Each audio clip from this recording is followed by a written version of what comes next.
loving you. Turning pages, looking For something new.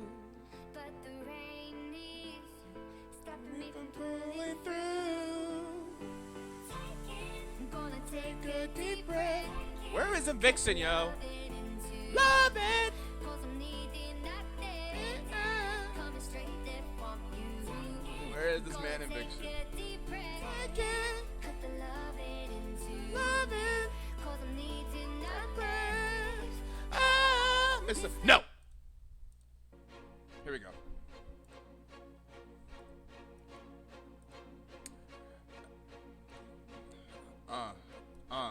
Amped. Get it. Here we go. Here we are into this champ select between Shadow of Igris and Elysium Gnomes. We have a rescheduled match in BTL Season 6, Day 1.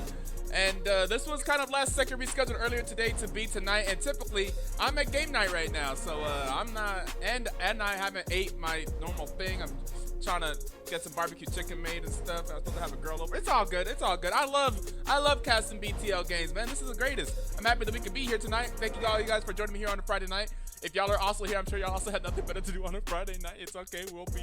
We'll get through this together. And we got the 6 bands coming out here real fast. Shadow of Igris banning out the Poppy, the Mordekaiser, and the Volley Bears. Elysium Gnomes banning out Talia and Bessa. And Bessa, who is now enabled, by the way, and Ash. We're going to see first picked up by Nico and Shadow of Igris. Oh, god damn it, Vimstat. His client is preparing to lurk at our table. All right. Vimstat with the Nico. So on top of me having to cast this game, I'm also gonna have to try to cast a Nico that's gonna be disappearing and ganking all over the place. This will be a game of find the Nico.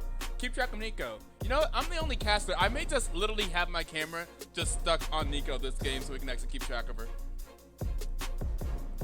We'll see what we need to do. We're gonna get the Corki victim on the other side. Corki has been just really relevant in BTL recently. Or I guess it's just in the meta. Moon's Low, #1 Poodle fan. Hey, Poodle's the most consistent member of Elysium Gnomes. I think Poodle deserves to have all the fans. Because, like, I think maybe literally the only person who has played in every single Elysium Gnomes game. Jesus Christ. We're gonna have J4 and Sejuani picked up here from Shadow of Igris. Whoa, where is Nico going? We have 3 junglers chosen here by the side of Shadow of Igris. This will be interesting. That's some flex, I suppose. We're gonna have Mumu picked up on the other side.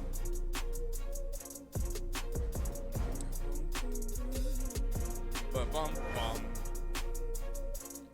Ba-bum, bum. Gnomes fighting. They doing something. We'll see what happens here. Honestly, I don't really care who wins. I'm just hoping for 2-0 so I can go and make my food, yo. I am fully biased today. Let's get us into whoever wins game 1. Hey, that's my champion for game number 2, baby. Whoever it is. Eviction has joined the lobby. Let's go. We are ready for a game of League of Legends. And Camille picked up by the way, on the side of Elysium Gnomes. Corki, I guess, could still be mid or ADC, I guess. So we have maybe a little bit of flex on the side of Elysium Gnomes. But Amumu and Camille, I think we're pretty sure we know where those are going. Probably jungle and top lane. But I guess, you know, it could change up. We're going to have Rom banned away by Shadow of Igris. Kog'Maw and Kaisa. Lots of ADC bans from Elysium Gnomes that the ATN never picked up yet by the Shadow of Igris. We're going to see the Lulu get banned away. No Lulu for Poodle, says Shadow of Igris. Let me know if y'all can't hear me, if I'm not louder than the music. I think I am, but I'm not exactly sure.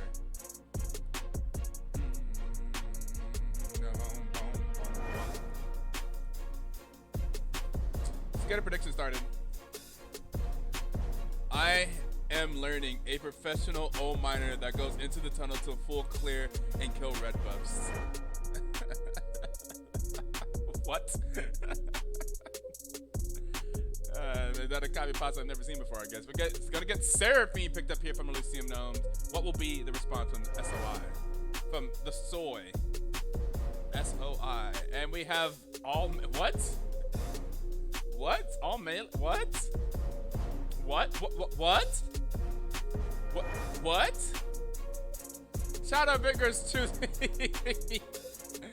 Xin Zhao and yeah, they have 4 junglers and Yone on the side of Shadow of Igris.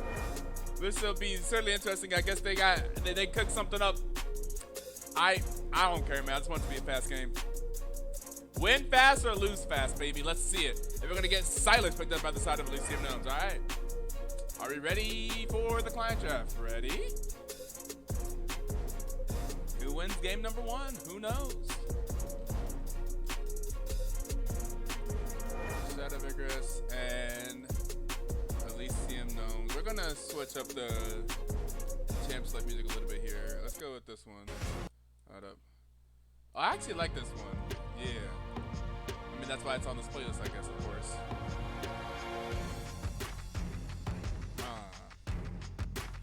Ba-bum, ba-bum, bum. Bum, ba-dum, bum.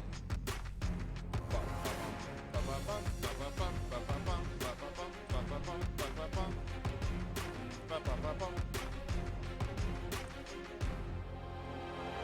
Soy boys? Are y'all ready? SOI?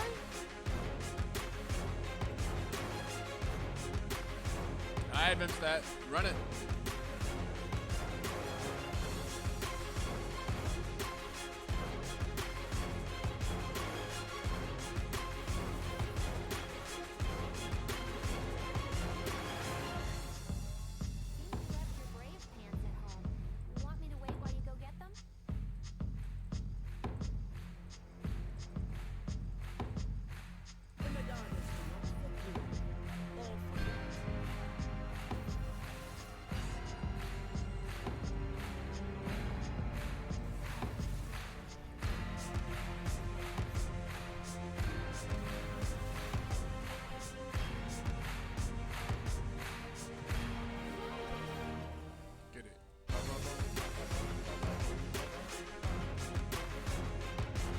Oh, we're on the wrong scene. I'm just vibing, y'all. Ignore the. Actually, I don't know. Okay, I got it. Wait, that's not saying anything. Ignore nothing. Look at everything. Question everything. I am blasting this. Select music. I'm not sure if it was super loud for y'all, but I couldn't really hear myself think. Maybe it's not that loud. I think my microphone's louder than for you guys than the music is, but still. Who do y'all think is gonna win? Shadow of Igris or Elysium Gnomes? This is wow. This is so wrong. Hold up.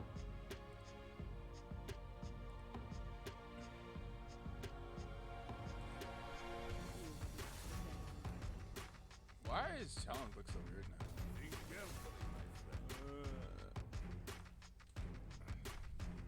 I haven't updated this in a year, I see. Alright. Da-da-da-da-da-da. What are these teams standing at right now? Elysium Gnomes is standing at 4-1. Shadow of Igris is standing at 2-3. Elysium Gnomes tied for first place along with Cat, Cowboys, and Mingos. There are 3 teams at the top. Shadow of Igris at 2-3 are in 5th spot, tied with the Poro Pounders. Hoping to win this game and go to 3-3. That'll have them tie potentially at the center. We'll have them at the center of win as Las Cucarachas, and then we'll see what Las Cucarachas do this weekend. Las Cucarachas this weekend are going up against the Poro Pounders. All right, and then there'll be one more week after that. The record of 6-1 is still attainable if Cat Cowboy. If Elysium Gnomes are able to win this game and then win next week's game, they could be 6-1, and be guaranteed a top 3 spot. If he has 6-1, he's guaranteed top 3, of course. Etoe, Nico time. Yup, Nico time. We got Sedwani in the top lane, Nico in the jungle, Yone in the mid lane, and Zinzao J4 bot lane. What in the world are they doing bot lane, bro? What is this? What is this nonsense from the side of Shadow of Igris? What is this melee heavy ass team comp? How are they gonna take towers?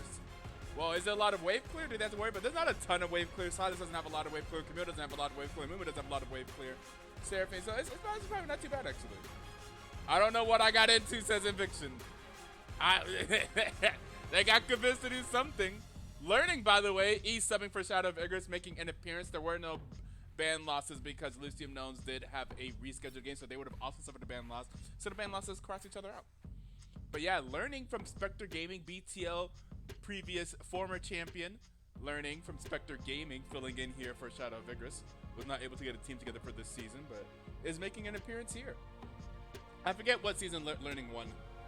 But Spectre won maybe like 14. That was a while ago, I think. 'Cause I think 15 was Elysium Gnomes, 16 was, yeah, I think maybe 14. Let me click on them. 13. They won season 13. Oh man, that was a while back.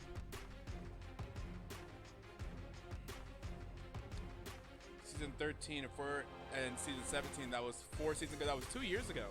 In 2022, fall of 2022, I think they won that season.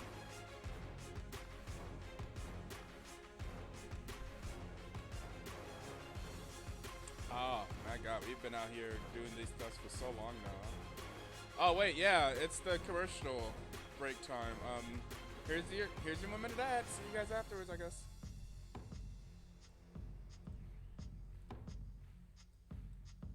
Low effort ass stream, bro.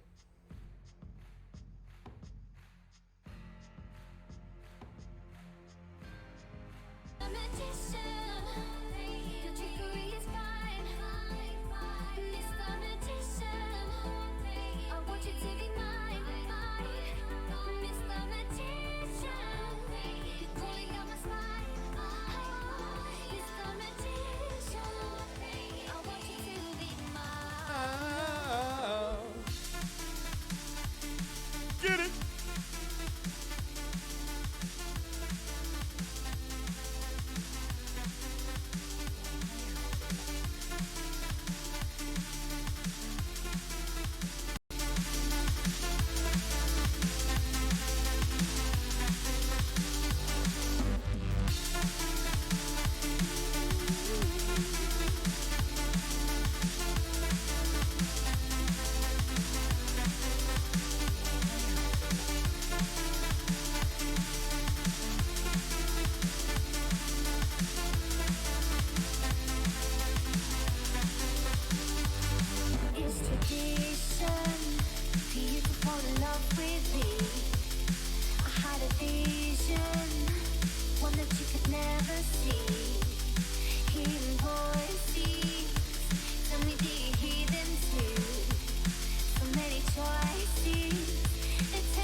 Arcade Camille? Why does he get it? Wait. There's an Arcade Camille skin? What the fuck? She hasn't. Is she supposed to appear in Arcade? She hasn't yet. Unless I just missed her.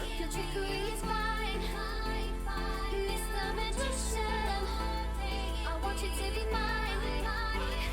Mr. Magician, you're pulling down my spine. Mr. Magician, I want you to turn off the music, somebody. Alright, music's off. Okay, here we go. We're gonna do a little quick countdown for me, myself, and I. Unless old sad boy has joined me. Nope, he hasn't. Alright, we go with 5, 4, 3, 2, 1, go. Wait. 5, 4, 3, 2, 1, go. Alright, here we are. Onto the red for Shadow of Igris versus Elysium Terra. Sorry, wrong Elysium. Elysium Gnomes. This is 2024. This is now Elysium Gnomes here in the BTL. Elysium Gnomes 4-1 on the season, and I believe we said that Shadow of Igris are 2-3. They are the underdog here. They're looking for a win, and they have chosen an all melee composition. How much are they looking for the win? We'll see. Maybe they are really cooking something up. Maybe similar to Coach Lucky, they think that they really cooked in this draft. We will see.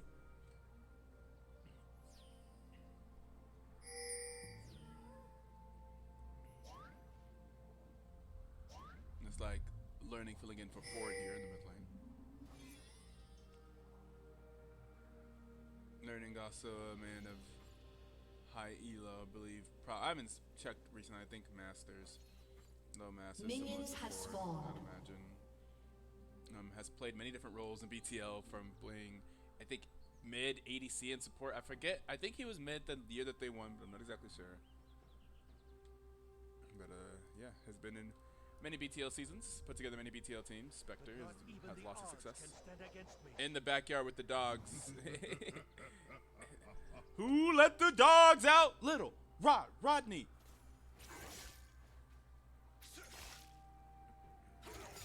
Because he's letting the dogs down right now.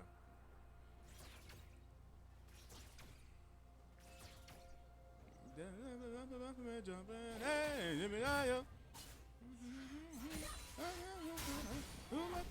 sorry. I'm just trying to get myself motivated to get through this game. Yeah. All right, we got a trade here in the mid lane. Silas versus Yone. Surprised we didn't see the Kled matchup into Yone as we've seen multiple times this BTL season since Kled is supposed to be some type of counter. Has Yone been nerfed since Yone was super popular in every single game? I know now we've had multiple patches since the World Patch. We'll see. Looks like they were able to spot a Mumu there on the Raptors. Get some trades up here in the top lane. Whenever you're watching SOI, the Shadow Vigors, it is always important to look into the top lane and see how Lord Coffee Table is doing. Lord Coffee Table, of course, being the only bronze player on this team of otherwise high diamond to Master Etoe players. And oh, we got gank here in the bot lane, and it looks like learning, but it's not learning. It is Vimstat, and they are going to go into Dilly. They're going to drop it, ignite. Dilly's just simply going to flash away, and nothing is going to come of that, but they are going to get some flashes. They got both flashes in the bot lane in exchange for Inviction's flash and ignite. They were able to get both the Corki and the Seraphine's flash and the Seraphine's heal as well. I mean, they got something. Nick Lowles has been someone who has been doing very well in the top lane for Elysium Gnomes so far this season. We're going to see a potential gank in the mid lane from Misery Panda. Misery Panda is going to get there. The stun is not going to land on learning, but does land onto the minion, and that's going to be first blood going over to Kiba Boy on the Silas. That's going to be first blood going over to Elysium Gnomes, who now have about a 1k gold lead here. Now you know me, particularly today, we're trying to see a fast game, a fast victory.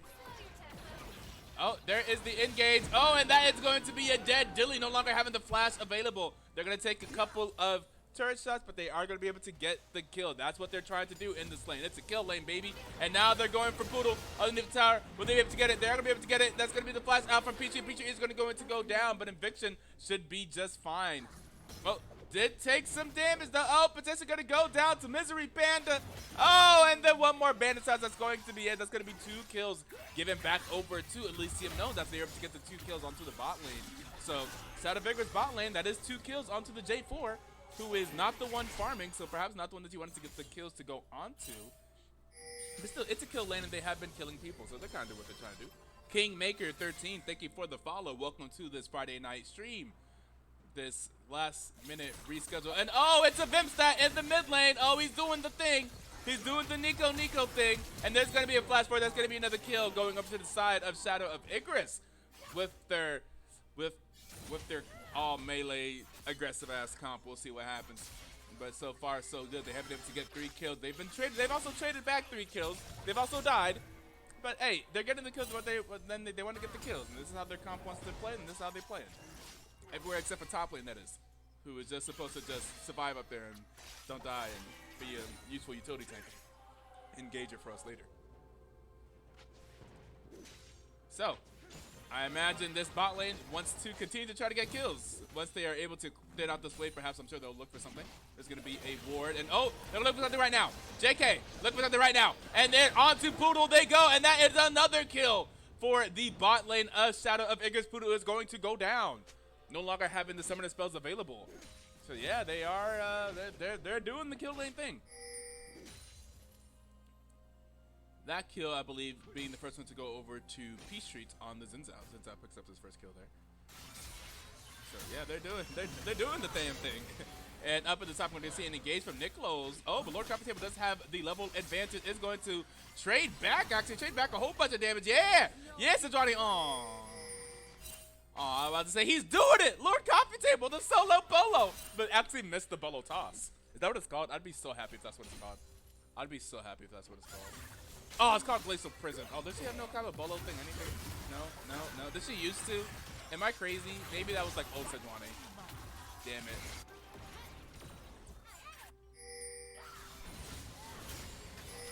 Oh, more fights. Oh, but Camille winning that trade pretty heavily. And also up significantly LCS. We see the Misery Panda is here. Will they be able to bait them into an engage? And they did! They engaged! The fools! The fool! The absolute fool! Ha ha ha ha! I'm sure they're laughing as they were able to bait Invicton into engaging, but the Mamumu was there. The Mamumu was there and Invicton will go down. And that's going to be 4-4 now. An even game. Elysium Gnomes able to, you know, get some kills out of the spot lane as well. Able to punish their aggression. And that should translate into the dragon. Can go over to the side of Elysium Gnomes while Vimstat is going to start up the grubs. So it looks like we're getting the classic trade of first dragon for the first 3 grubs.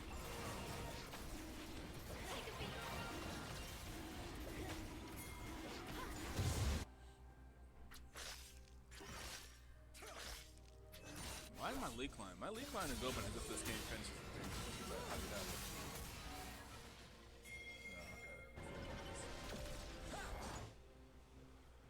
Oh, able to get the recall out there. And they are invading Amumu's jungle, trying to punish the Amumu. How dare you gank us? How dare you make a fool of me? We will take your blue buff, and they will, and they shall. And the blue buff is gone. Go, Pagey, another Page fan. Pagey, I'm assuming being Poodle? I realize no one on this team's IGN is Page. And Amumu, they're going after more Amumu. Now, will they get punished for their aggression? SOI continuing to go in. Shadow of Igris, Kiba Boy is roaming down, but it looks like they will get out of there just fine. They will not be punished today. And Amumu will simply go to the top side. Hashtag Eli win.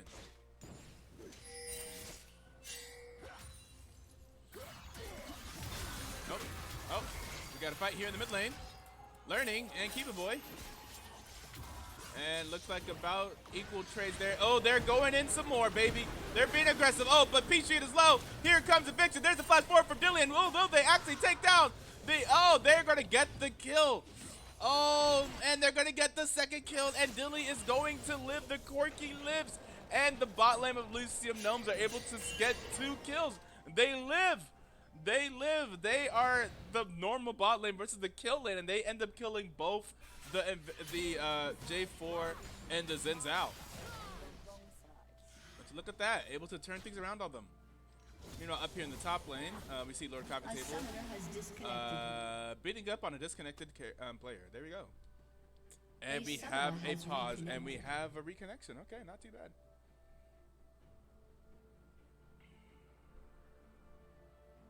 We can get the game started back here again soon. R's are in the chat. At least one R is.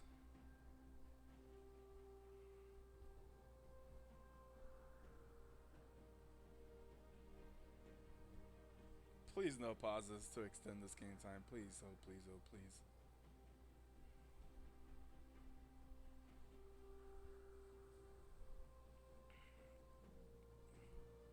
Oh, please, please, please, please. Please unpause this game. Oh, thank God. There we go.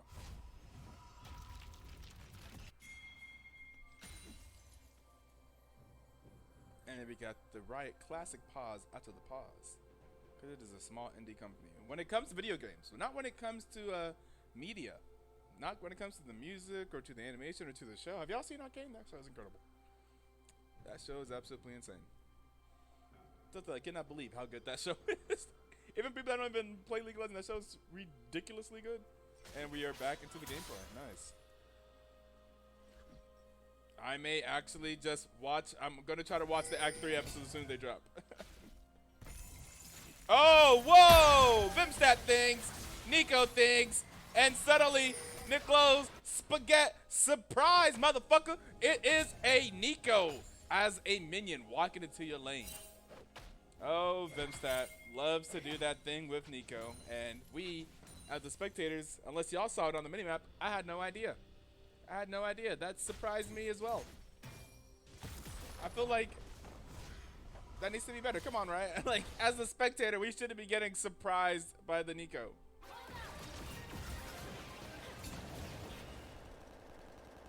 I can't believe the Gnomes have the second mid laner have the same mid laner for a second week. Is this who played last week for the Gnomes? Because Keepa literally subbed in last second. It was supposed to be somebody else. That's hilarious.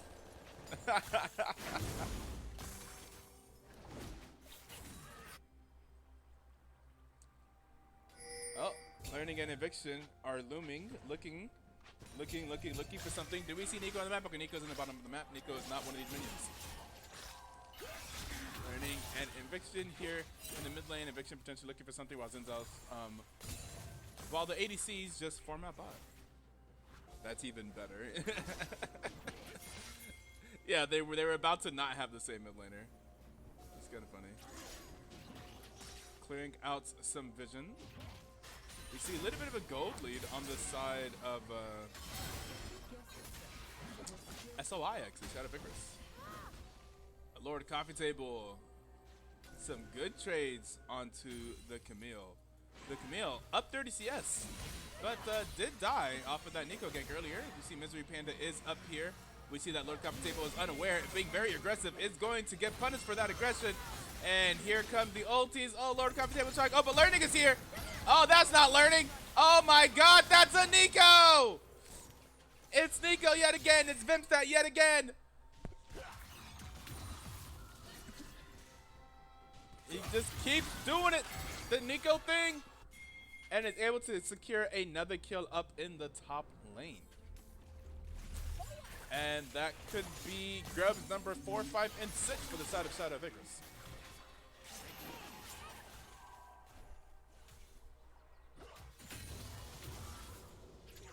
It is 66, but there's a slight lead in favor of the Shadow of Igris.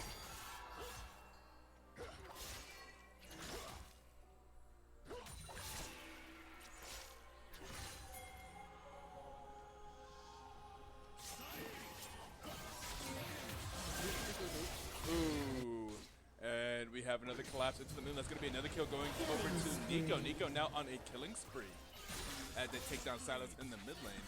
After they also secured the 6 grubs, so they should be able to have a lot of pushing power here as well. Soon there's going to be some damage dealt to that. And ooh, there's another engage in the bot lane onto Dilly, and there's the ultimate from Poodle. And Victor's going to drop low here. Now they're going to try to turn around on Vimstat. Vimstat is here. Vimstat is snared up. Vimstat is looking to try to get out of here, and there is PC turning around, going on to Poodle. Poodle's going to get low, and now it's going to be a double kill for the Zinzao. The Mimic goes down as well, and they killed 3 members of Elysium Gnomes and only lose 1. Teleport coming in here from Silas, though. Silas looking to get in on the action, and Nico is already back, so now it's just some low health bars. That's not Nico, JK. That was a Nico that had back. There's the ultimate, and oh, a teleport coming in from Learning, though. On to Kiva Boy. Kiva Boy potentially going to go down here, able to take out Vimstat, but then goes down to Learning. Teleport for teleport. But anything you can do, I can do better. You can do it, so I can too. And meets him in the bot lane. Oh, Lord Coffee Table! Lord Coffee Table! Maybe oh, trying to get the kill onto Nick Lowe's. The Sejuani going crazy up in the top lane, not able to secure the kill, but able to force him to back. Tamio does have teleport available to be able to teleport back to the lane to potentially try to save the tower. But Sejuani going crazy.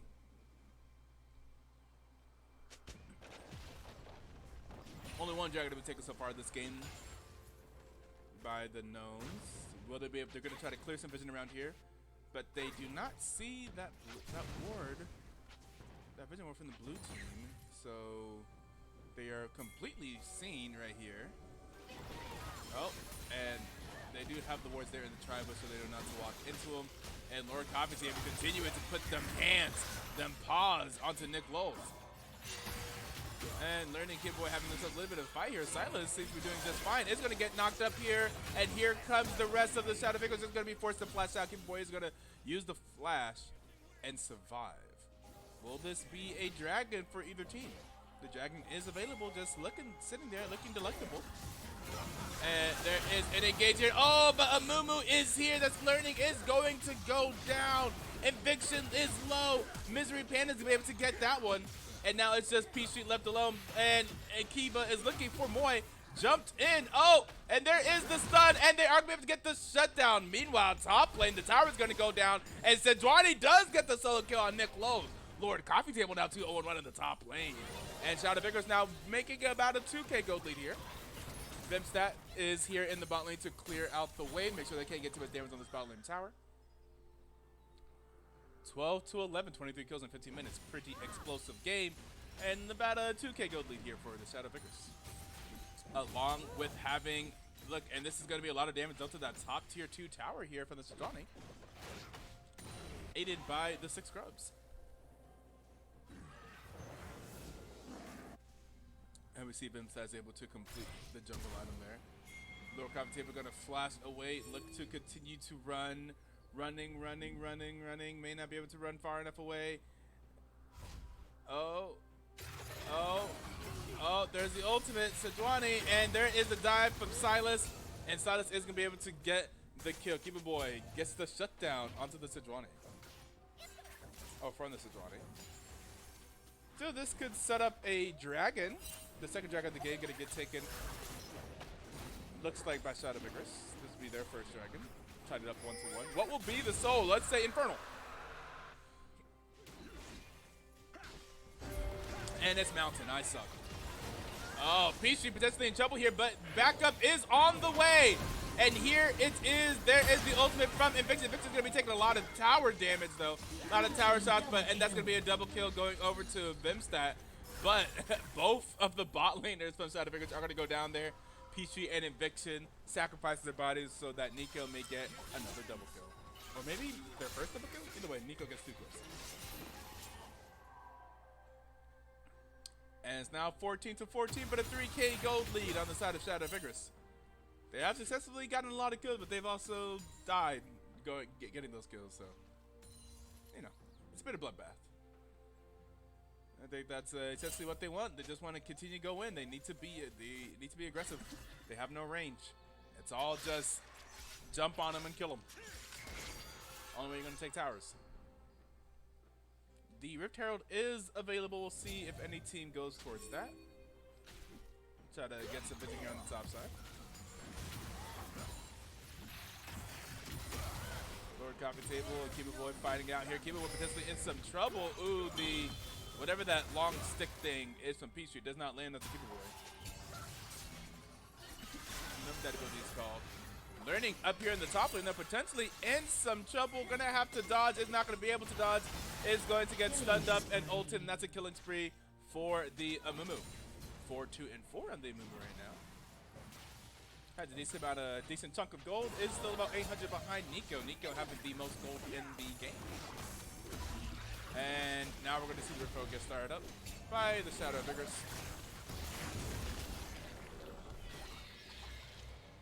And they get the Rift Arrow.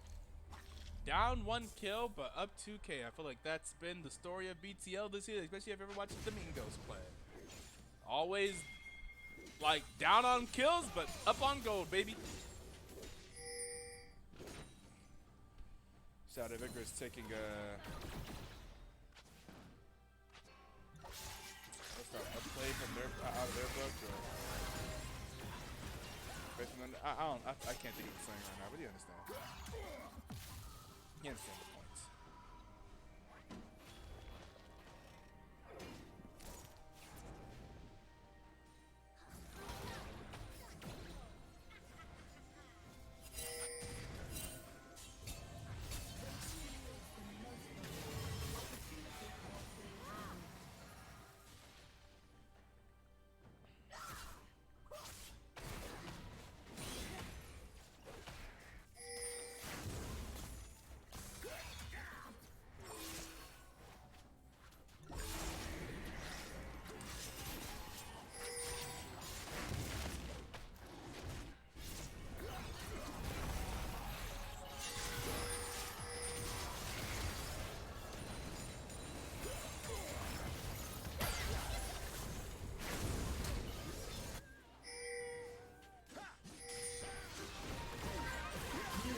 Triple kill.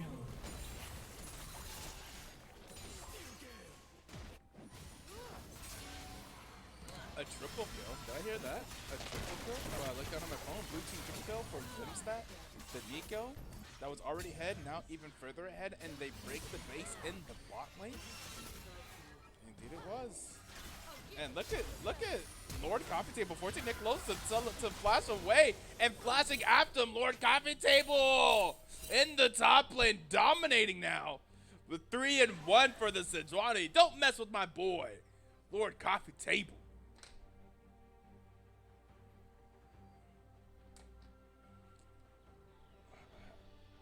respect the Lord.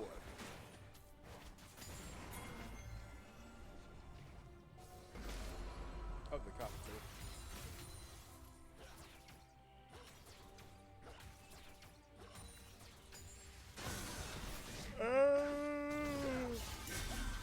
Come on, y'all. It's obviously too boring of a game. I'm out here yawning. There we go. Onto the Baron. And they're going to back off. Look, maybe perhaps look for a fight. Nope, they're not going to look for the fight. They're just going to back off. Pondering. Oh, Amumu goes over anyway, thinking that they stayed on the Baron. Amumu just taking... okay. They're going to walk down to the dragon instead. Okay. Alrighty. Okay. Interesting. Alright, they're going to get the dragon. Alright, on to the dragon. You get the dragon down low here. This should be an easy dragon capture the second drink of the game for the side of Shadow of Igris. I'm kind of confused about the Baron play there. I feel like they could have either fought them or continued it. Forced them to actually, like, they did it, like, it's like, I don't know. It feels to me, Elysium didn't actually force them off the Baron. They just kind of, like, kind of showed up. And Shadow of Igris was like, oh, yeah, you're right. You got it. We'll back off. No, wait a second. No. Make them make you get off. I'm trying to see y'all end the game, damn it. End the game. And it's going to be a tower going over to the side of the Gnomes. Nick Lowe's, here's the teleport coming on in. This will be Silas on the teleport. Silas, here he is. And he has been absolutely abandoned. He has been absolutely abandoned by Nick Lowe's. Silas appears and is in the middle of the enemy team. That is tragic. But maybe that's what had to happen, because maybe they would have just died together. And now they are back on the Baron. Now there is vision. They do see him. And Panda is going to step over, but is going to get interrupted by Eviction. Now Learning gets over the wall. And Panda's able to flash in, but is CC'd. Is going to get shut down by Zinzao. That's going to be the Baron going over to the Shadow of Igris. What will they do with the Baron? Will they make use of the Baron? Did they take the inhibitor? Yes, they did. So they would have the inhibitor down in bot lane. Now they have the Baron and they're pushing up mid. Lord Coffee Table on the backside. That's not Lord Coffee Table, is it? That's not actually Lord Coffee Table. It's Nico! And the Nico is going to go around the back and they kill the Zinzao. And that's a double kill for... No. They killed the... not the Zinzao. They killed the Corki. Double kill for Zinzao. Killing Corki and Seraphine. There's the Nico ultimate. There's the Baron empowered recalls. Oh, P3 gets stopped. Oh, he's gone. Eviction stops the recall to try to help him. It is too late. Eviction's going to try to make a fast exit. They're looking for him, though. Oh, baby. Oh, there's the flash away. They're looking for him, though. And they're going to stop the chase. Okay. They're able to get one, but not... But Shadow of Igris is still able to pick up the Baron, the mid lane inhibitor tower, and the inhibitor. Now they're up 6 kills and up 7k. The team that is up on kills is also up on gold, the way it should be. We are not in a Mingos game.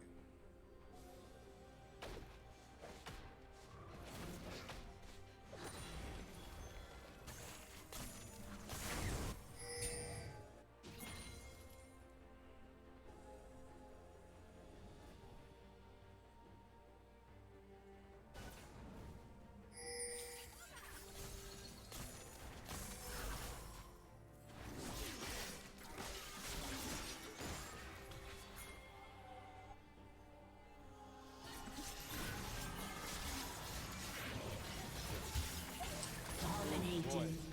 Yeah, Mumu just gets absolutely crushed there. And they're going to land the CT onto Nick Lowe's. Camille's going to hit the ultimate, going to try to slide away, is able to slide away. And, you know, they have no range, so they can't really do any damage from range. So, once you get out of melee range, you should be fine. There is the ultimate from Seraphine. However, more onto the Silas. Silas is going to go down. That is now 2 members of the Gnomes that are down. Now they're onto the top inhibitor. This will be the 3rd and final inhibitor for Shadow of Igris to take down. This ultimate from Nico's not going to land on anybody. But they're able to get some CC, and there goes another one. That is now godlike, And down goes the Corki. They only have 2 people left alive. They are looking for the end of the game. Will they be able to end the game? The Nexus is going down. Nexus is low. The Nexus is done. And that's going to be game 1 going up to the Shadow of Igris. And here we go. Game 1 down to 25 minutes. Pretty good. Pretty good pace. Let's keep that pace up, boys. As we finish up game number 1, let's look at the post-game client. Look at that. We have the most damage of the game being done by learning on the Yone. I actually didn't really expect that. I thought Nico would have the most damage in the game. Yone only having 1 kill but 9 assists, but at the most damage feels bad, bro. That means they just took Yone's kills. He's being killed, the kill stealers. But then after that, we have the 17k by both the ADC and the top laner, and 15k by the Nico. Nico only having the 4th most damage by having the most kills. Nico stealing other people's kills. And that's game number 1 going up to the Shadow of Igris. So we'll see what happens again number 2 whenever we return back here on twitch.tv/Black Twitch League. What are y'all saying in the chat? I see chat moving. Oots. Oh my god. Tell my jungle to stop killing my kills. This Nico's a thief. Yeah, exactly. Anyways, see you guys after the break. And we'll be hopefully ready to get game number 2 started here as soon as possible. Oh wait, I have to make the we'll be back.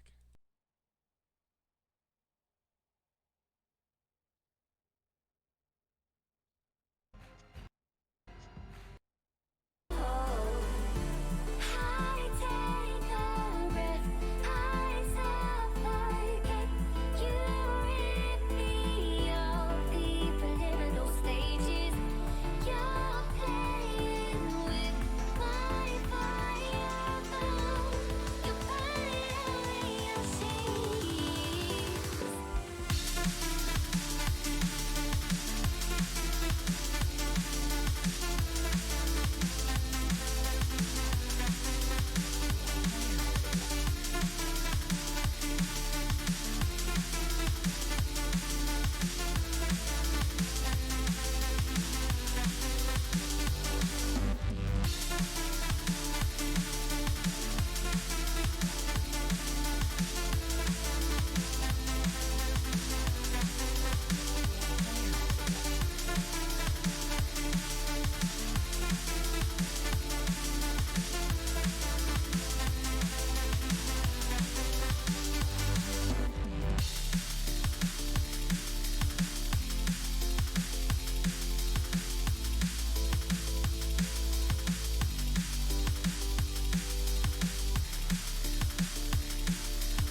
this more chill champ select music here for game number 2.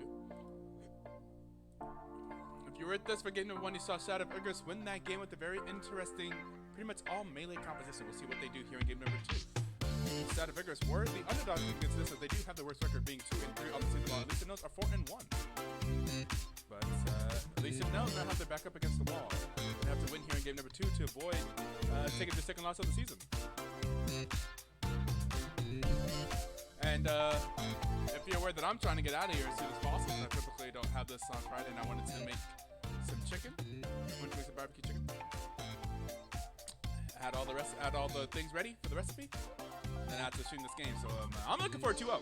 So let's go Shadow of Igris. Let's see if they can continue their momentum from game number 1 and end this thing in 2 games. Or will Elysium Gnomes prove that they are the better team and strike back here in game number 2 and force a game 3? Much to my dismay, but it'll be, good for the content, I suppose. Ash Lulu for the side of Elysium Gnomes. Also remember, this is a true fearless draft. That's what we decided to implement here in BTL Season 17.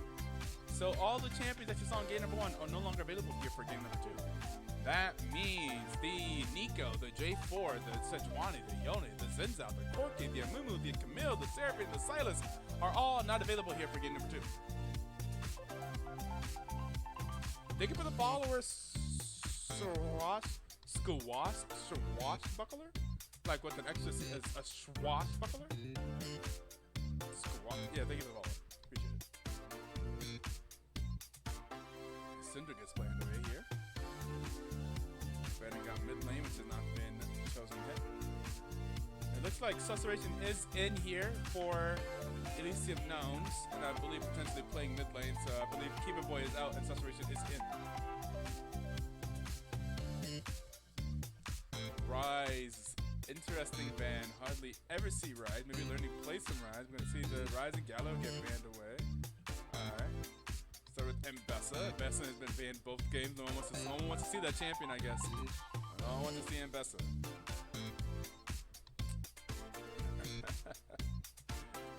We'll see when the first BTL Mbessa is able to hit the rift.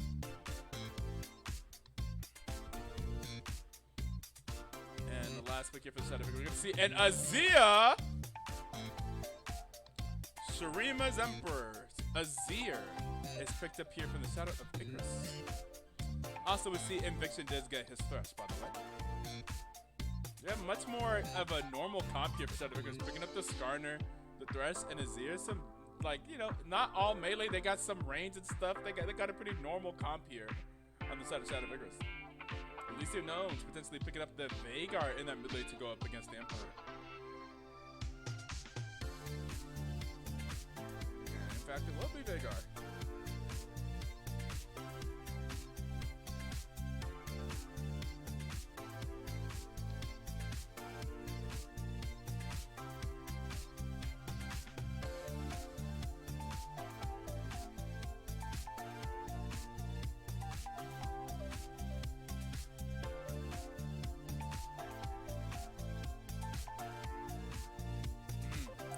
Aatrox.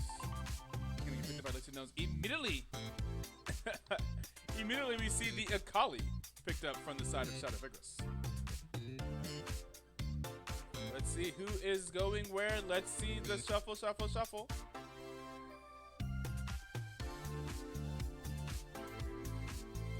Whoa! Is that what they're doing? Is it P Street top? Vimstat jungle learning mid, Lord Coffee Table ADC with Inviction? Support? Shadow of Igris potentially swapping out some of the roles here between their players. We'll see if this is their final lineup.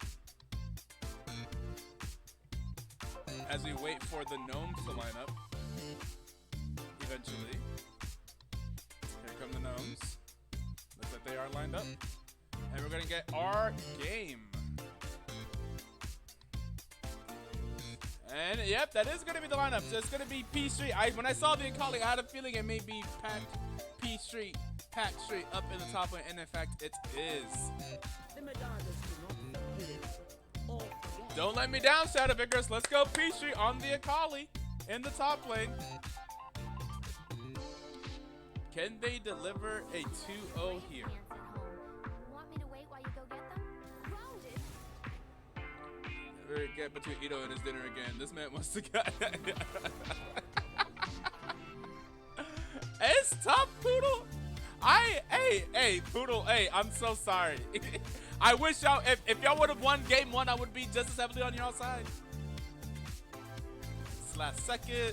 Usually on Friday I eat well too, because I'm at game night. Usually I'd be at game night right now, and we'd be ordering food together. We'd be getting some Chinese takeout and Mexican takeout. We'd be getting some type of takeout together. But no, I'm not there. I'm at home, so now I'm cooking. Now I gotta cook.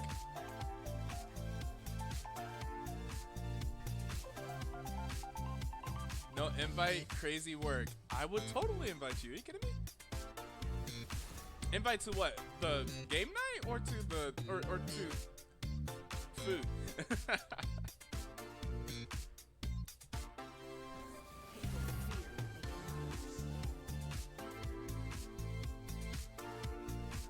Porque no los dos? Porque no los dos? I loved whenever people say that. I love to see people say that because I make that reference all the time in person. And there are some people that are too young to have seen that advertisement. Sometimes I say, porque no los dos? And people are like, huh? And like, alright, like, why are you randomly speaking in Spanish? Like, no, it's, the ad, about the tacos, trying to get the tacos to stand up or to have like a flat bottom, but you still want it crispy? No, you don't know what I'm talking about? No? Okay. I don't even know what those tacos are called. I just remember the porque no los dos and then cue the fiesta music. Porque los dos, but people don't know that reference all the time. So I love whenever I see someone else, I'm like, yes, you get it. You know it. You know the reference. It's not even that old of an ad, is it? When did that ad come out? Porque no los dos ad.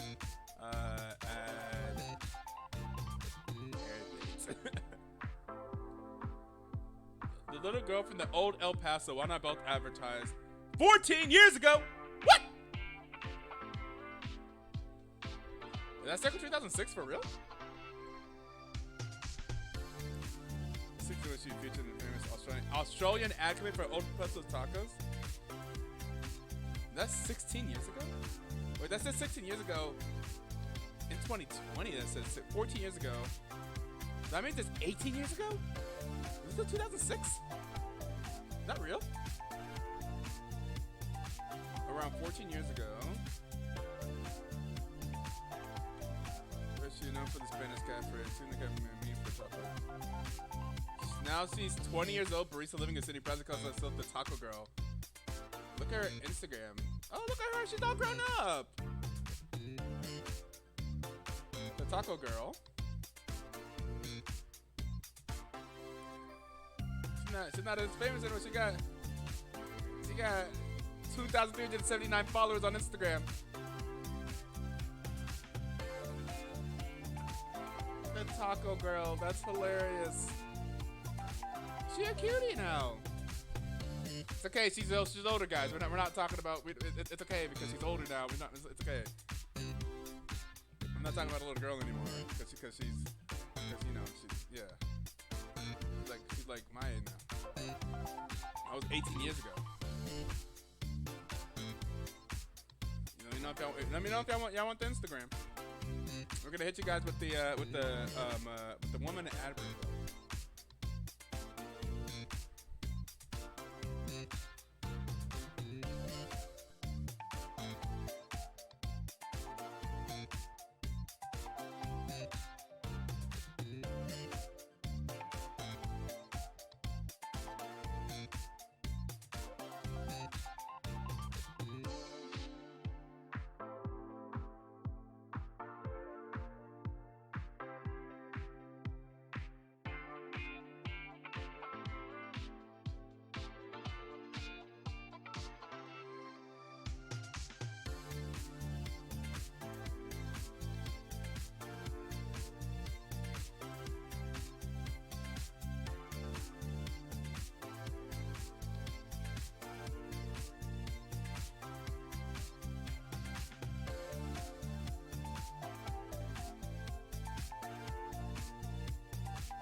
let's get this going. Game number 2 between Elysium Gnomes and Shadow of Igris.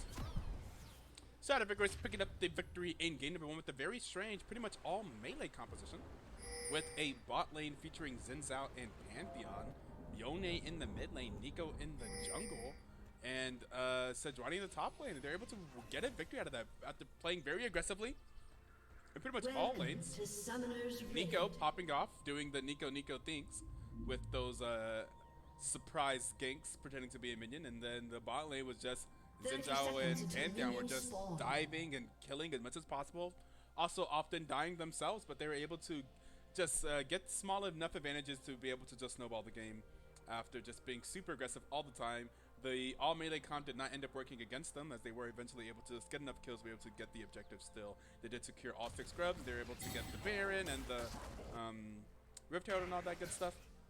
So yeah, ended up being a pretty solid game 1 victory. They won the game in about like 25-26 minutes. Minions have spawned. And now here we are in game number 2. They have a much more normal composition with the Kali in the top lane, Skarner in the jungle, Azir in the mid lane, and a bot lane featuring Tristana and Inviction's Thresh. Interestingly enough, the normal top laner for Shadow of Igris, Lord Coffee Table, the all-star bronze top laner, is now playing ADC as P Street has gone top lane to play Akali. P Street has been known for Akali in BTL for about a year and a half now. Whenever he was first on the free agent team, I believe it was a year ago, maybe a little bit more than a year ago, and was known for playing that free, like an Akali one-trick. So, Akali is available. They picked the Akali and lane swap P Street up to the top lane. We'll see if they're able to do anything.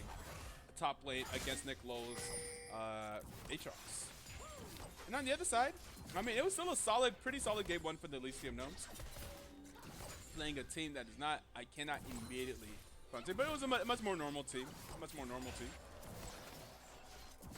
But they just weren't able to match the aggression and the team fighting. Or just not even like the team fighting, just the fighting. Just all the ganks and aggression and the diving comp from the other side. So what they're able to do here in game number 2. Elysium Gnomes have the better season record, being 4-1 before this match. So if they were to lose this game here, this would be their 2nd loss of the season. Go down to 4-2.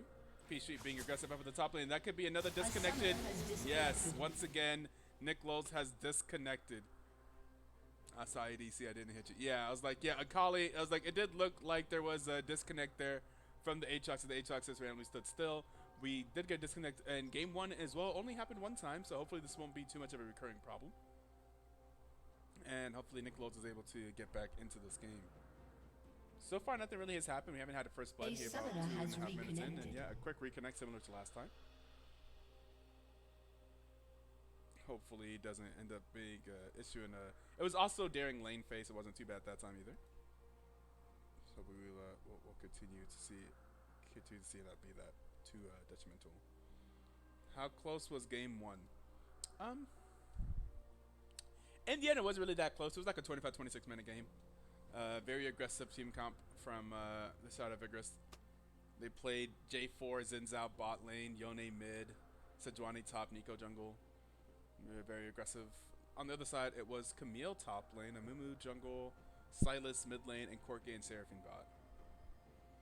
And they just kept killing bot lane and kind of kept rotating and just fighting as best as they could. And they ended up getting the objectives and just kind of taking over the map eventually. They got all 3 inhibitors. So it ended up not being that close in the end. My lawyer has advised me not to comment. Interesting.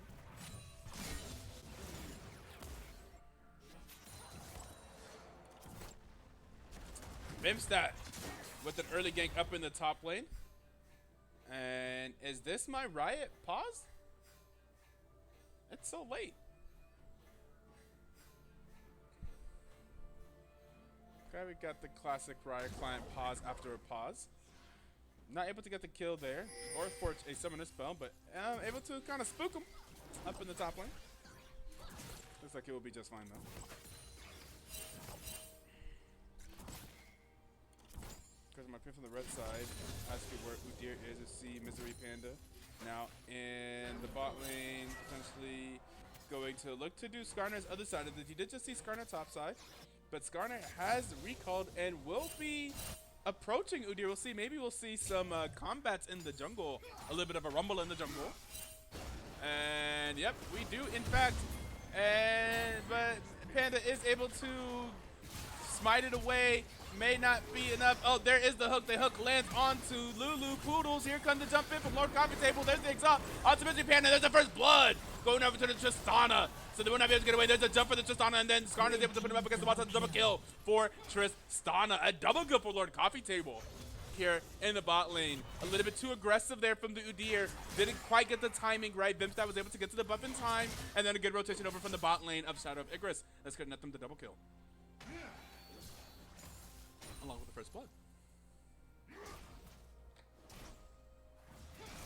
Here in the mid lane, we have a more of a normal matchup, more of a mage matchup. I guess Yone versus Silas is not too like strange. It's just not a double mage matchup. And now we have a more classic double mage matchup in the mid lane.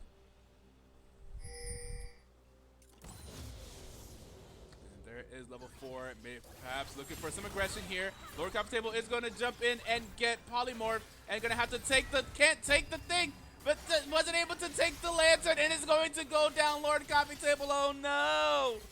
Oh no, Lord Coffee Table wasn't able to take the lantern. It's going to be out, and there is the cage from Susurration around Learning. Learning potentially in trouble here. Learning is going to go down to Susurration.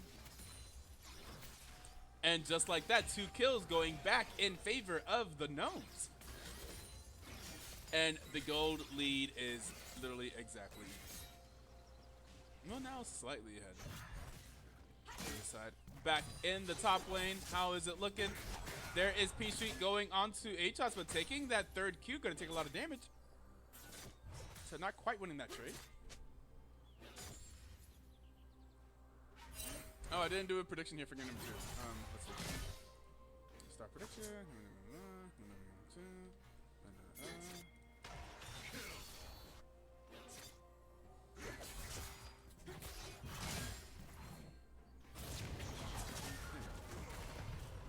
And we have a gank in the top lane from Vimstad. That's going to be a kill going over to P Street. So the gank there from Vimstad. Yet again, Vimstad having 100% KP so far, 003. And they're going to push out this lane.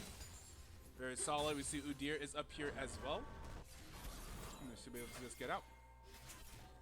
We'll see where the first neutral objective goes. And here is Inviction into the mid lane and not able to land the hook, but able to get the flash, trade the flashes with the Veigar. Of course, you're perfectly happy trading a support flash for the enemy mid flash. Oh, Panda able to walk up in here and still, what did not actually smite away a Gromp. It's going to be 1-to-1 on the Grub so far. Vimstad is going to get a lantern. The lantern does land. There it goes, the hook. The hook onto Mystery Panda. Panda's going to be low, and it's going to go down to Learning. And now here comes Veigar. Here comes Susurration. There's the ultimate from Azir. There is the case from Veigar. It should be okay.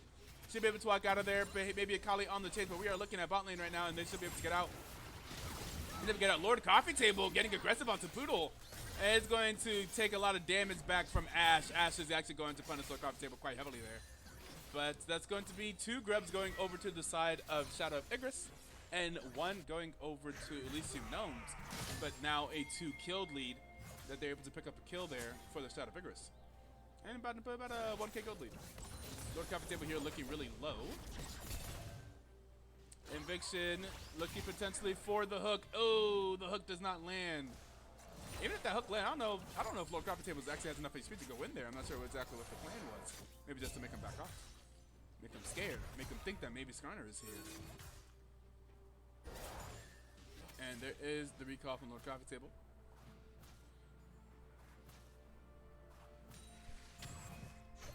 Back to the top lane. Where now Akali has a little bit of a CS lead and a kill lead. So I imagine just has more money overall. Yes, has about 700 more gold than the Aatrox. About 600 more. And does have a Sheen completed. Aatrox having just a long sword. So Akali probably winning short trades right now. Does have the wave. Perhaps in the spot that she wants it. Yep.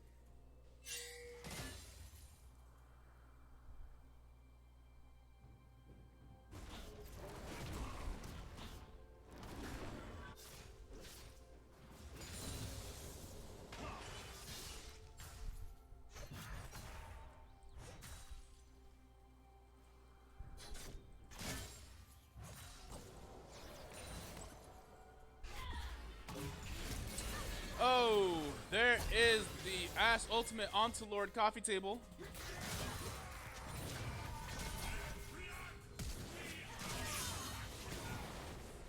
And there is the solo kill up in the top lane. Akali able to take down Aatrox. Lord Coffee Table was able to jump out and be okay.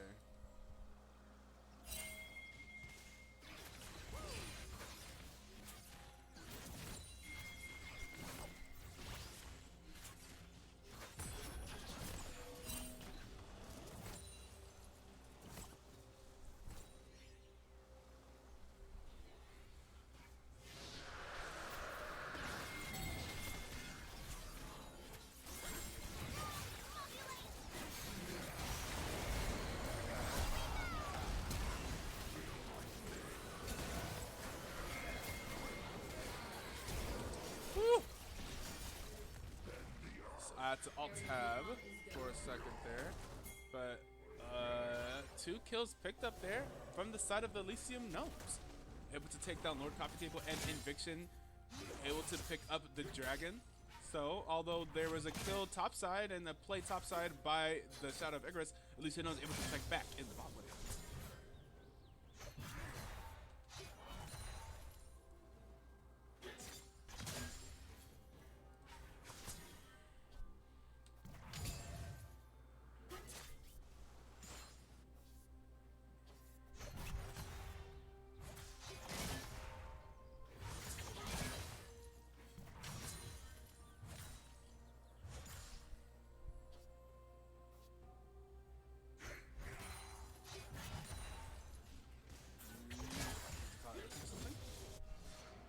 No, not quite.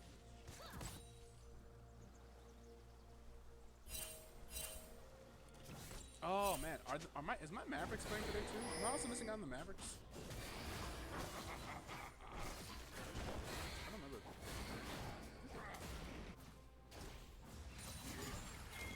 They start at 9 p.m. Central. Why does that game start so late? What? Okay, I guess I'll watch that after this. The order is given, but a lot of damage. Ooh, and there's a flash forward from Sasa Racing, able to get the solo kill on Learning. Learning's gonna get taken down. Here comes Brimstat.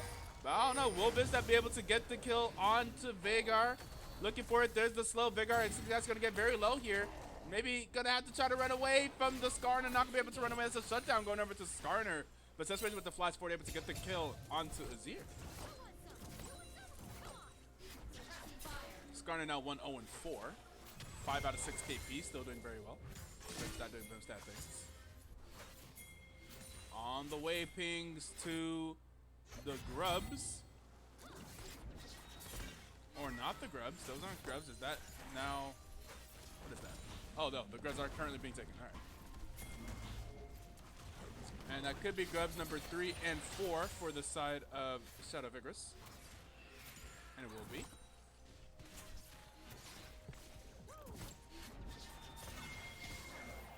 And the hook will not land in the bot lane. Dilly and Poodle continuing to push down this bot lane tower. Here are on the way.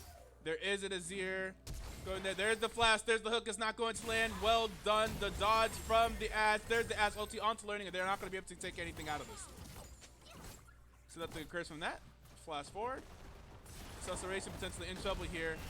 Oh, it's going to get grabbed by the Skarner into range of the tower, but there is still minions there, so no turret shots eaten by Sassuration. But here comes Learning, and oh, is actually able to pull off the Sarima shuffle, but oh, will Vigor get away? No, Vigor gets hit with the hook.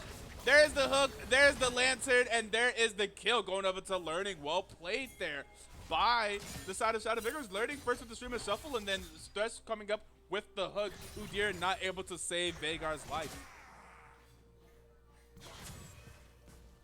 Akali in the top lane here, 2-0, went for the first item as Foreign Turret Gauntlet. plating So I will guess a little bit soon more of fall. a Akali top build, a little bit more of a bruiser build than just the assassin build that we typically see Akali do in the mid lane.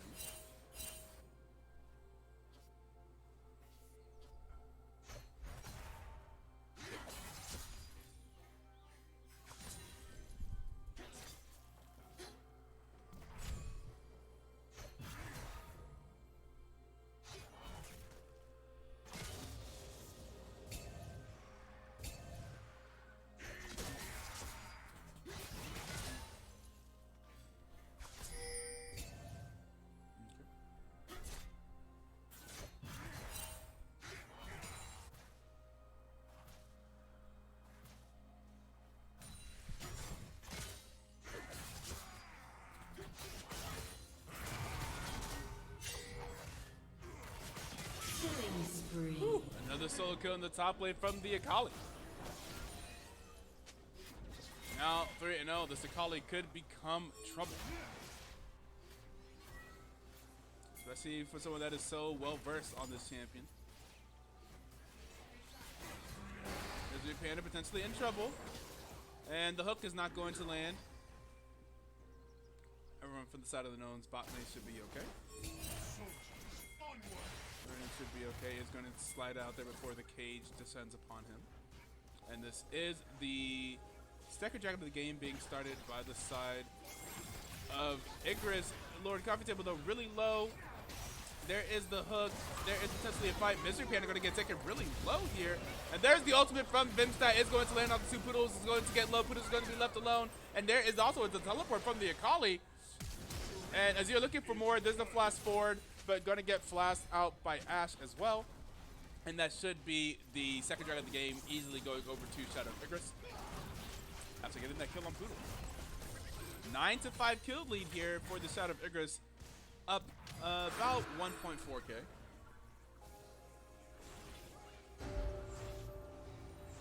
Not too much of a gold lead here yet, but things are starting to roll for the side of Shadow Igris.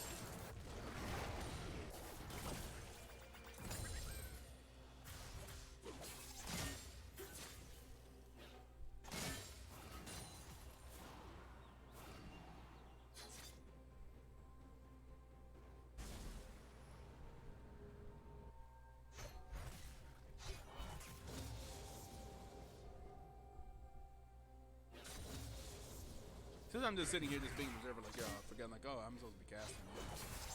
Oh, there's the Akali, laying in the E, going in, doing a lot of damage to Etoe. You can see how far ahead this Akali is at this point. This Akali is definitely hurting. Spear of Children for Atox. There is a Ashe arrow. It is not going to land unless it hits. Oh, that would have been hilarious if it hit all the way up there, but it does not. There's on the way pings to the top side. They know that Udyr is there. Oh, maybe they do not know Udyr is there. Udyr just happens to be there. And now maybe they just turn on Udyr. Udyr's going to get low here. Akali looking for it. Akali's going to go in. Akali potentially looking for more. And there is the ultimate from Akali. And that's a rampage. Akali is back out. Oh my god. That heart steal from Vimstat though. Oh, and there is the ultimate. And there's going to be the flash out from Nick Lowe's. But still very, very low. Going to have to try to survive underneath the tower. Will they go for the dive? I don't think they will. Oh, they are going to go for it. That's going to be Vimstat getting taken very low. And that's a shutdown going over to the Atox, but now Akali is unstoppable. 5-0. Oh boy, yeah, Akali has 10 stacks of Dark Seal, has 1,900 to spend. 7,400, the richest person in the game. This Akali definitely can be going to be quite the problem. Did Akali get the tower as well? Did they get the tower? Oh, got the tower as well. That'll be first tower of the game going down to the Akali. Yeah. Akali now on 2 items here at 17 minutes. The first one in the game to reach that benchmark.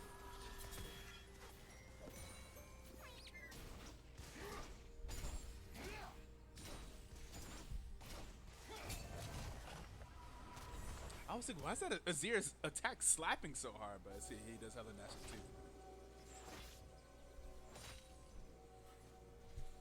Zir still have that passive where I forget what his passive even was. It's so something with the auto attack. Something about his auto attacks. Attack speed? I don't know, man. Zir's had many iterations over the years. Dude, is that still a thing? No, he just did the sun disc thing. All right. Is it? Maybe it was on his W? No. Nothing about his attack speed anymore, right? Or his auto attacks. Oh, there are 3 here. Misery Panda is here as well, but do they even care? There's a lot of damage being done to Dilly, but everyone is alive so far. Oh, but the Akali is here. I missed that entirely. But meanwhile, Susurration is going to take out the Tristana. Tristana was not here for the fight, but did go down to the Veigar. Veigar picks up a kill, but Akali picks up yet another one, a 6th kill. Akali is scary. Well, they don't have any range to push down this tower, though. I think they're going to just back out, be happy with the kill. There is a Rift Herald available for somebody to take, about a 4K gold lead here, 3K gold lead actually. The order is given. Not going to be able to land the ultimate on Susurration. Susurration is going to drop the cage and be out of there.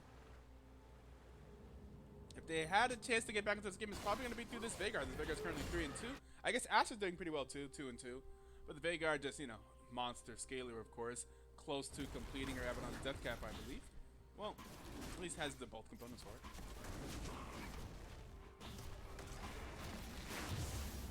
And we see the Akali has swapped to the bot lane while Tristana is topside.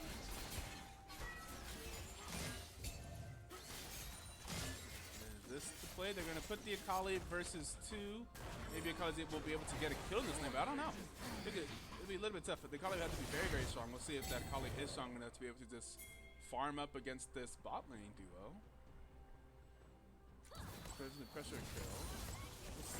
There is a dragon spawning here very soon. Which team will be the first to it? The dragons are currently split 1-1. Hook from Invictus is not going to land. Flay from Invictus not going to land either. And Poodle is going to get out of there.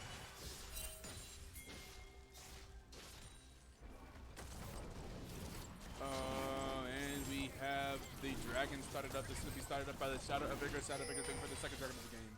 And Misery Panda getting deep behind Learning. Learning potentially in a lot of trouble here. But Azir does have ways of getting out. Oh, but the ultimate has already been used. And Learning will go down. Maybe. Should go down. Definitely going down. It is going to go down to the Aatrox. But they were able to get the dragon.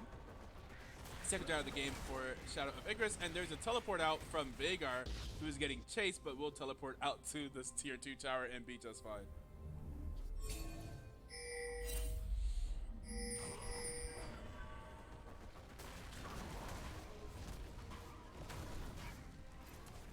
A little bit of a lull here. The Baron has spawned. About a 1K gold lead here for Shadow of Igris. Not very huge, and there is some scaling on the side of Elysium Gnomes. With the Veigar and the Ashe and the Udyr. If the game rolls out to this, I think they'll be just fine. If they could just not get executed by Akali, should be okay. Akali's not doing the most burst damage right now. She has much more of a bruiser build now. So a little bit more sustained, a little bit tankier, but not as much just blow someone up from 100 to 0. We'll see though. Maybe I'm wrong. Maybe Akali does still blow somebody up. We'll see. Oh boy. Lord Coffee Table deciding to go in on this Ashe. But Tristana is completely alone. Ashe is also richer than Tristana. I mean, Tristana has great burst damage, but you're down 1K. And alone, but yeah, Lord Coffee Table jumping in there and dying. And here is the Skarner. Ashe is going to flash, and Udyr is here as well. Ashe should be okay. Ashe will be okay. And Azir walking down. Yeah, the game's kind of slowing down here. Great if you're Elysium Gnomes. Lord Coffee Table's Guma, you see, he's the freaking ADC GOAT of all time. And Susurration able to drop the cage here. Their towers still stand. In fact, they are ahead on towers. I didn't even realize that. It is 3-1 in favor of the Gnomes. Great side if you for the Elysium Gnomes. Great side if you want them to win. Unfortunate side if you're trying to see a 2-0.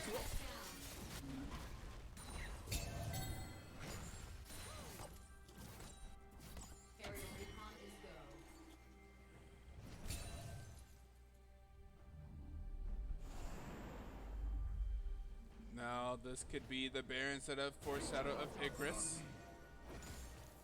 The gold lead has shrunk to only 400, but I still think that the Gnomes don't want to walk into Shadow of Igris. That'll certainly be their territory. They're looking for Udyr. Udyr is going to be very low. Ooh, the Ashe ultimate is going to land onto Peachy.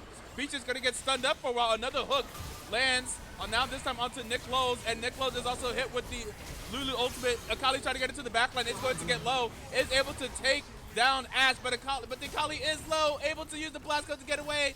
Nick Lowe's now onto Lord Coffee Table. Lord Coffee Table taking a lot of damage. And here comes the rest of Shadow of Igris. Can they take down Nick Lowe's? Meanwhile, Udyr's in the backside, and there is the tanky members of the Shadow of Igris and Lord Coffee Table able to pick up the kill. But some low health bars on the side of Shadow of Igris. If they're not careful here, they could just die to Veigar. There's a flash forward. There is the hook, but the hook is going to get flashed by the Veigar. The Veigar should be okay here. And does that lead to a neutral objective for Shadow of Igris? They were able to pick up some kills. Can they turn that into some objectives? The bot lane is now just spawning. They both went down. Shadow of Igris are going to side of the Baron here. We'll see if they're able to stick to it. They do not have Tristana there. They do not have Tristana. They're not going to do a lot of damage to the Baron, and they're going to back off of the Baron. So I would say if you're the Gnomes, you're happy with that. They didn't lose a tower or the Baron for losing that fight. Oh no, we lost the fight. We lost a couple of kills, but really, if the death timers are not used to take objectives, then you don't really mind them that much. They're able to do just enough to avoid losing Baron or a tower. And now with the reset timers, they are going to be first here for this dragon. They're on the way to dragon. They have the vision advantage. They're going to have to walk into them. Shadow of Igris are going to have to now walk into Elysium Gnomes, as they got to the dragon first. To the dragon pit. They don't even know. Oh, there is the thing, but there is the polymorph. That's potentially in trouble. Here comes the rest of Shadow of Igris. And Vixen just barely going to live. Is going to land the hook on to Panda. And now it's a 2v3 in the backline, and Lord Coffee Table is trying to fight the Udyr. You're going to use the barrier, and is able to take down Udyr, but it's going to go down themselves. Here comes the rest of Shadow of Igris, but that's a double kill for the Udyr. Akali's going to go in onto Susurration. Susurration, ooh, the sun is going to land on Akali. Akali now is going to be super low. Nick Lowe's looking for the Akali. Akali potentially in trouble here, and that's like, hey, that's 3 for 1 in favor of the Gnomes. Hey, they like those. They like those odds there. Shadow of Igris is not looking so good here now. Still have a little bit of a lead. Learning potentially very dead here. He's going to look to get out. And like I said, we've seen that in the last few fights. The Akali is very ahead, but does not do a ton of burst damage with this Boozer Akali build. Needs some more damage coming out of the Tristana and the Azir. Tristana has 5 kills. However, has less money than the Ashe, who has 2 kills. The Ashe now on 3rd item, Tristana behind the Ashe.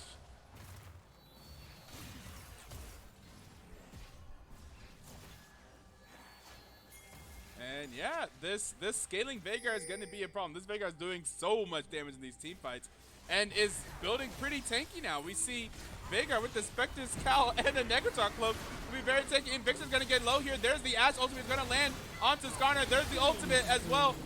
There's the ultimate onto 3 from Vimsa. Vimsa's going to get taken very low. Now Learning is trying to do a lot of damage. Lord Coffee is going to jump and get absolutely obliterated. And now the Akali is here, but the double kill has already happened. Akali potentially going to give a big shutdown to somebody. Going to try to get out of there. Akali is going to ult out of there. And that's going to be 3 kills for none in favor of the Gnomes.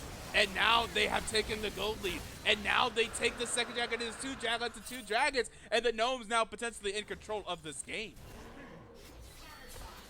Even on the dragons, almost even on the kills, and ahead on the goat. And they're looking for the Baron. They are going to actually make the kills translate into neutral objectives.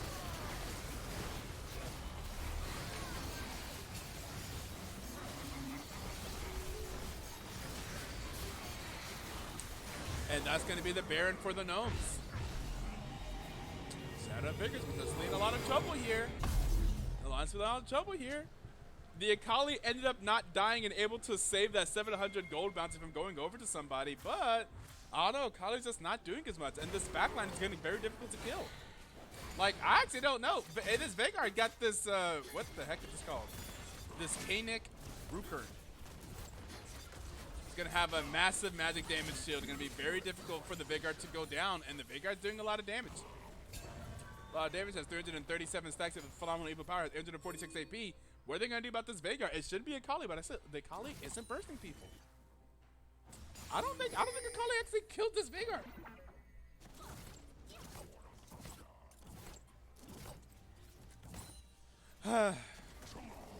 And I'm sad because I'm like, God damn it, guys! I wanted a 2-0, man. I'm trying to cook this food. I had a friend that was supposed to come over. I was supposed to do some myself tonight.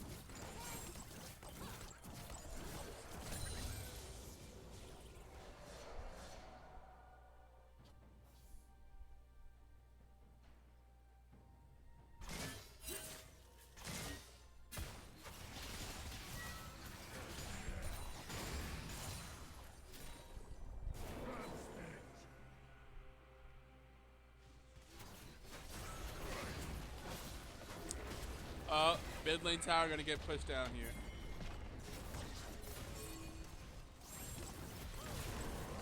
With the Baron buff, it's gonna be 4 towers to 3 in favor of the Gnomes. Shadow Vigor's gonna have to stabilize here.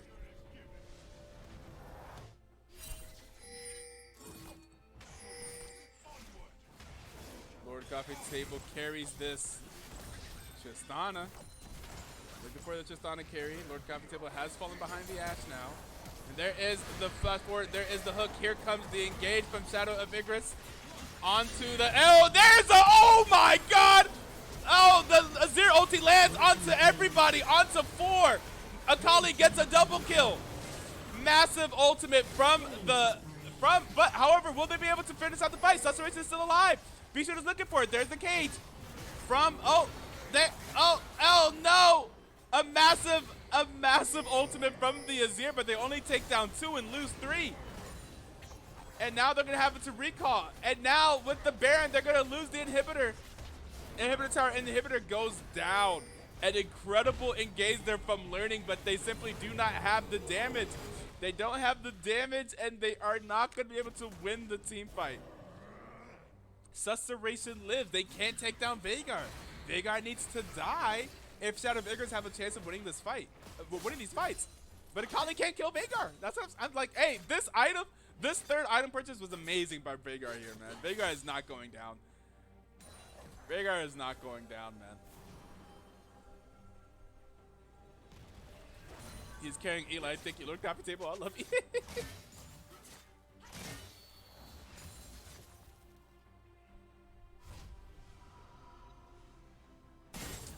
Lord Coffee Table now on 3 items. And Akali just, I don't know where the damage is coming from, man. I don't know. Banshee's Veil here from the Azir. Akali buying a Necrotron cloak. I mean, Akali's is not dying, but is not necessarily I mean, I guess Akali's sort of tanky. It's a tank Akali. They will need the damage likely from Tristana.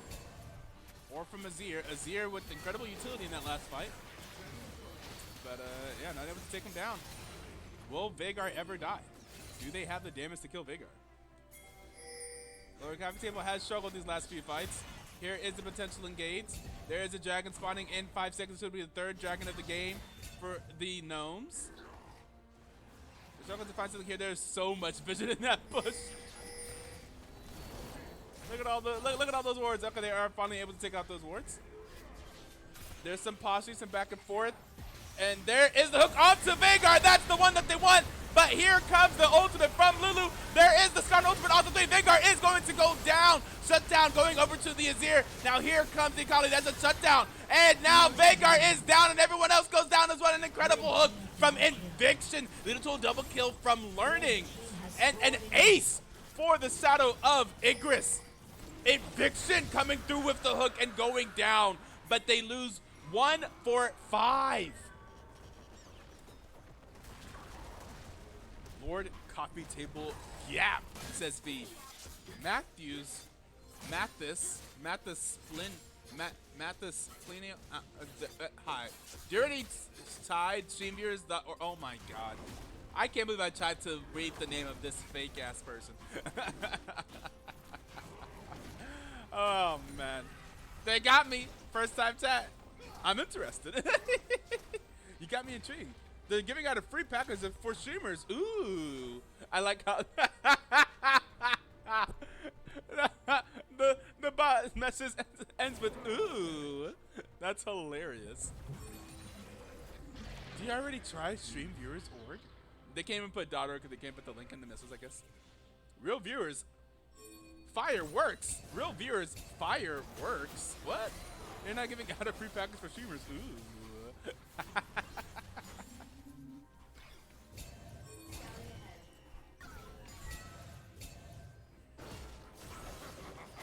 Oh, you got an interesting chatter there, right, Matthew? Mathis, you got an interesting chatter there right there. Low DDS isn't interested. Aren't you going to respond to the man? Are you going to tell him more information? The flash out from Lord Coffee Table. Quick reaction to getting surrounded by the cage. Akali is yet to die, by the way. Akali 10-0-6 here. All eyes on Lord Coffee Table. All eyes as well on Eviction for that hook. An incredible hook on Veigar that last fight.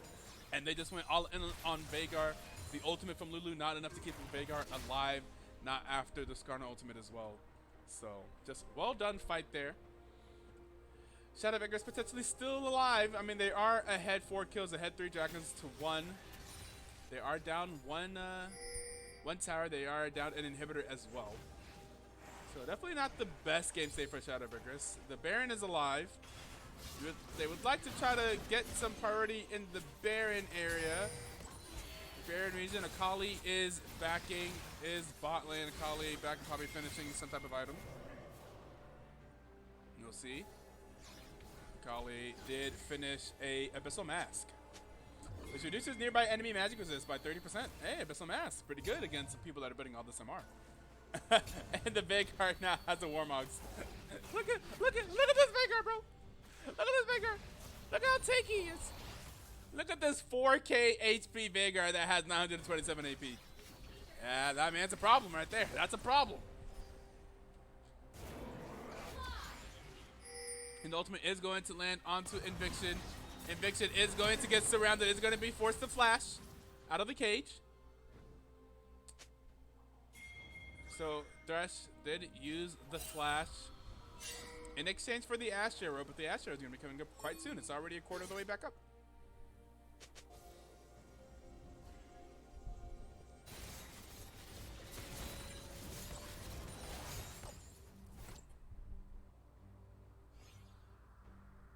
We'll see who will win the fight for area, the fight for space and vision around the Baron. Although this next dragon is already coming up quite soon, so a little bit over a minute away. See, Lord Coffee Table is kind of alone in the mid lane. Ash Arrow is 3/4 of the way back up. Lord Coffee Table does have to be careful. Be careful or be ready to jump with the W. They dodge it, looking for learning. Here they are, looking for learning. There's the flash forward. There's the ultimate out of the Azir. Flash used by Udyr for the ultimate of Azir. The ultimate will be back up relatively quickly as well. We'll see. There is a fight potentially coming up for the next dragon. I believe Azir ulti should be back up by then. But it's very important, actually. It's very important that they have Azir ulti available.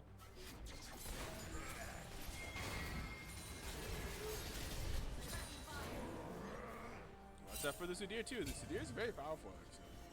Having 7 kills, the most kills on the side of the Gnomes. Not the most money, but the most money is going to be on that Veigar. Of course, that Veigar is incredibly powerful and incredibly scary right now. Veigar also having a Secret's Arm Guard. Oh, we may have a fight right there. And there, down goes Lord Coffee Table. That shut down. And Peachy potentially in trouble. In the stun is going to have to ult out. Lord, they're going to look for more. There's the box from Thresh to slow them down. Peachy is able to get out of there. But Lord Coffee Table is down. Poodle potentially taking a lot of damage, but is going to be alive. Is able to use the Redemption. Is going to get held up by the Redemption. Now it's a 4v5 in favor of the Gnomes. And the hook from Thresh is not going to land, but oh, Azir is going to get stunned up. And Azir can't get out, and Azir is down, shut down. There is the kill onto Peachy, able to get onto Poodle, but is going to now get stunned up and go down. And oh, a massive shutdown. Akali finally goes down and it goes over to Aatrox. And that's going to be the third dragon of the game going over to the Gnomes. Now we are at 3 dragons to 3 dragons. We're at a 40-minute game now, and this has not at all been close. A fast 2-0, and looks like this may be now looking like it's gonna be in favor of the Elysium Gnomes. Yay!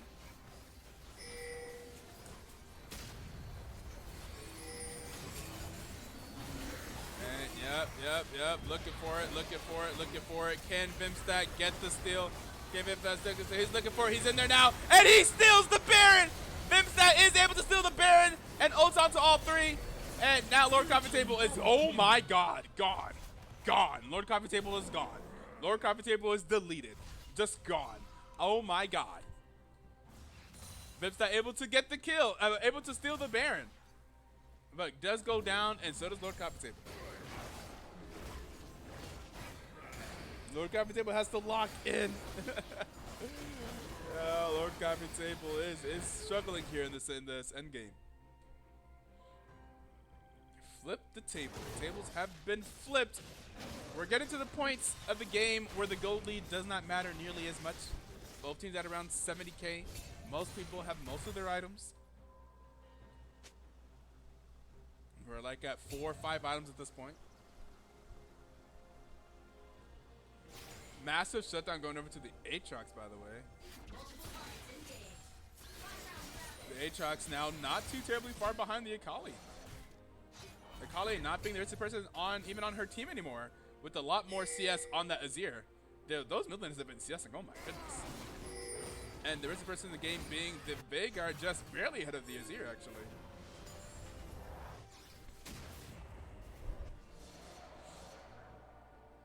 They are all grouped up in the bot lane. Are they going to push this bot lane tower? Looks like they are. Now we'll see the reaction from Shadow of Igris. They're just going to give the tower. Yeah, the tower is gone. That tower is gone. They are not able to react in time. Tristana is pushing a lane where there is no tower for her to get. Going to try to get some CS. Tristana is not going to be here for this fight. Tristana is going to try to continue to push. Okay, so they have...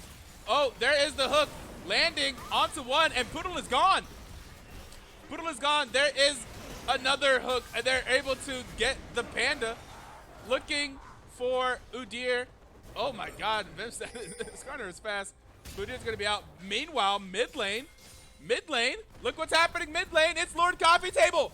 Lord Coffee Table, oh, able to avoid the Ash ultimate. Will Lord Coffee Table game able to get the, oh, does get, oh, is gonna try to get out. Needs to get to the Lantern. Is not gonna be able to get to the Lantern in time, but Lord Coffee Table was able to take the mid lane inhibitor. There's the flash forward from Veigar. It's not going to work, but however, Veigar's flash is down now.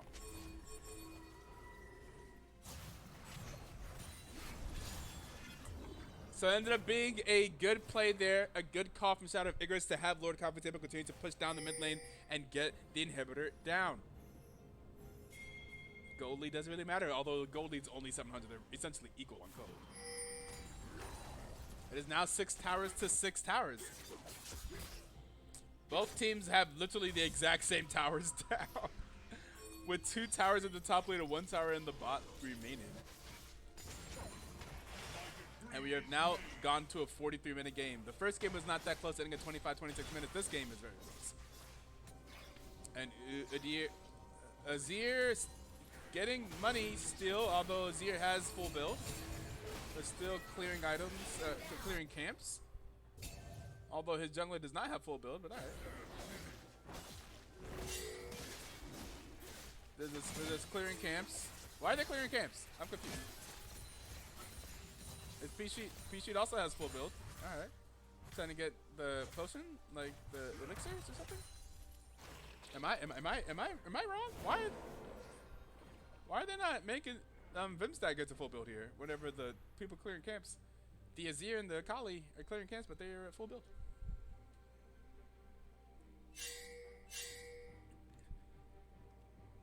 A summoner has disconnected.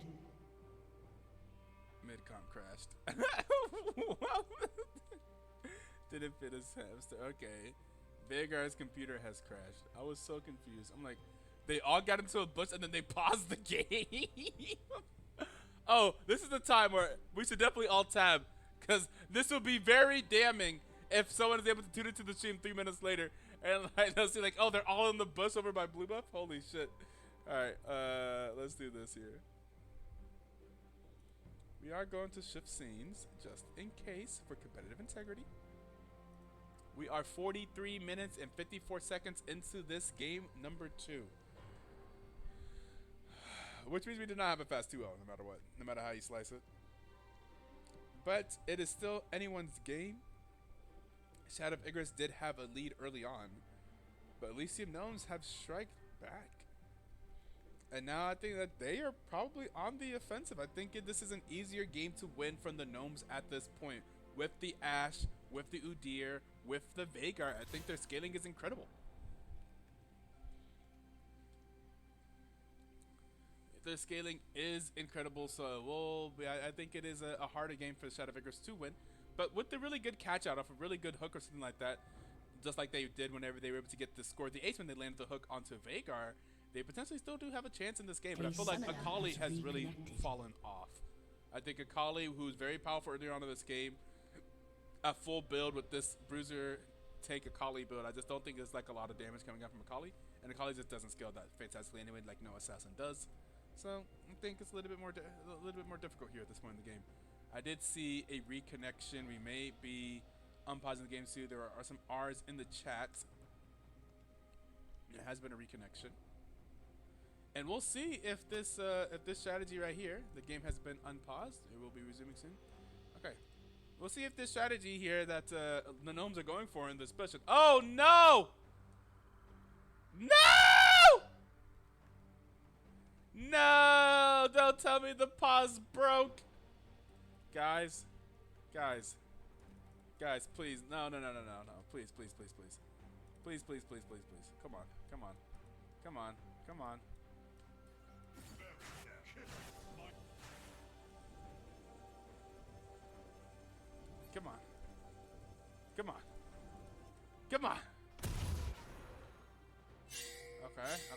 Okay. A summoner has disconnected. Did I fix it? I fixed it, baby. We fixed it on the timeline. Let's go. Let's get it. All right, let's get it. I thought we had another issue. We're going to have a fight here. Here they come. Here come the Gnomes. Onto the fight. There. Oh, and down goes Lord Coffee Table. Lord Coffee Table is the first to fall. Will they be able to get anybody else? P-Street is getting real low. P-Street's got to ult to the back. There's a teleport coming in for the Azir. The Azir has not been here at the beginning of the fight. Vimstad is getting real low as well. The Azir has arrived. The teleport has completed. Sushman's going down. Over. Oh my god, Azir is gone. Azir is gone. And that is a one-team fight. They win. They kill 4 and lose 0. That's a one-team fight for Elysium Gnomes. That's going to be the GGs in the chat. And game number 2 looking like it's going to go to the Gnomes. And Etoe is going to be very sad. Oh, man. And we're going to have a full 3-game series. Yeah. Come on, PC, do something! Do something! Get in there! No, it's over. Yeah, he's bottom one. Yep, nope. They're going to do it. That's going to be game number 2 going over to the Elysium Gnomes. And now it's anyone's series.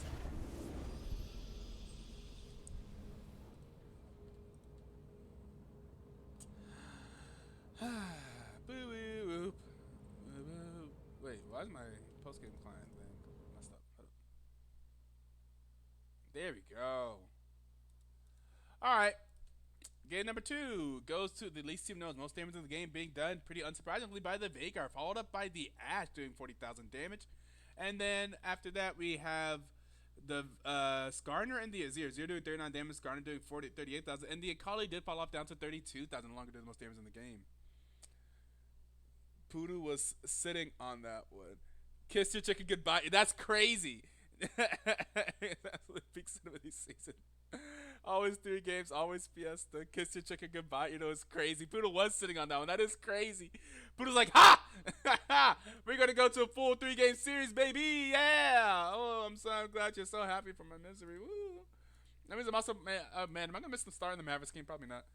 All right, whatever. That's fine. Whatever. It happens. It's okay. Whatever. It happens.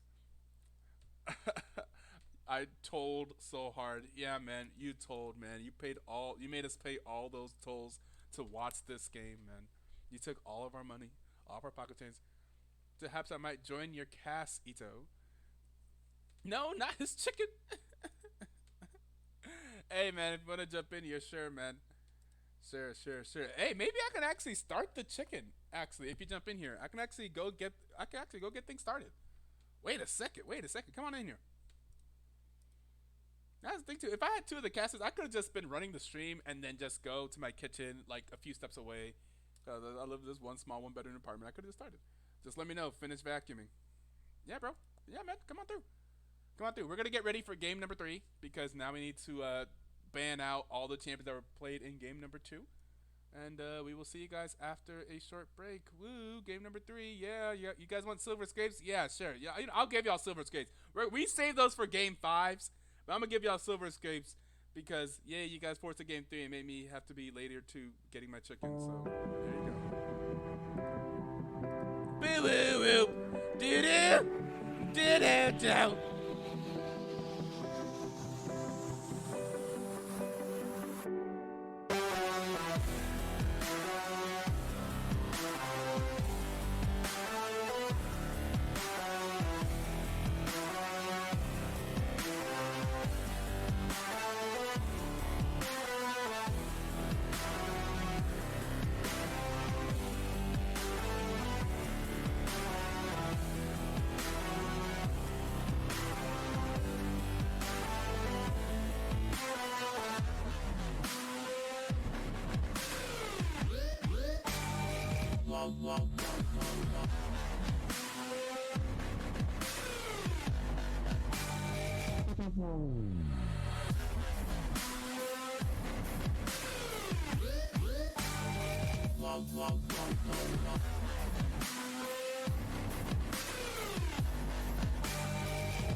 that off. So we can go to our champion select music. And here we are in the champ select for game number 3. I believe I am now joined in the studio, here in the booth, by the Milkman, by the Vel'Koz One Trick, by Stevie Wonders. How you doing, man? I'm doing pretty well. Just got back home from the gym.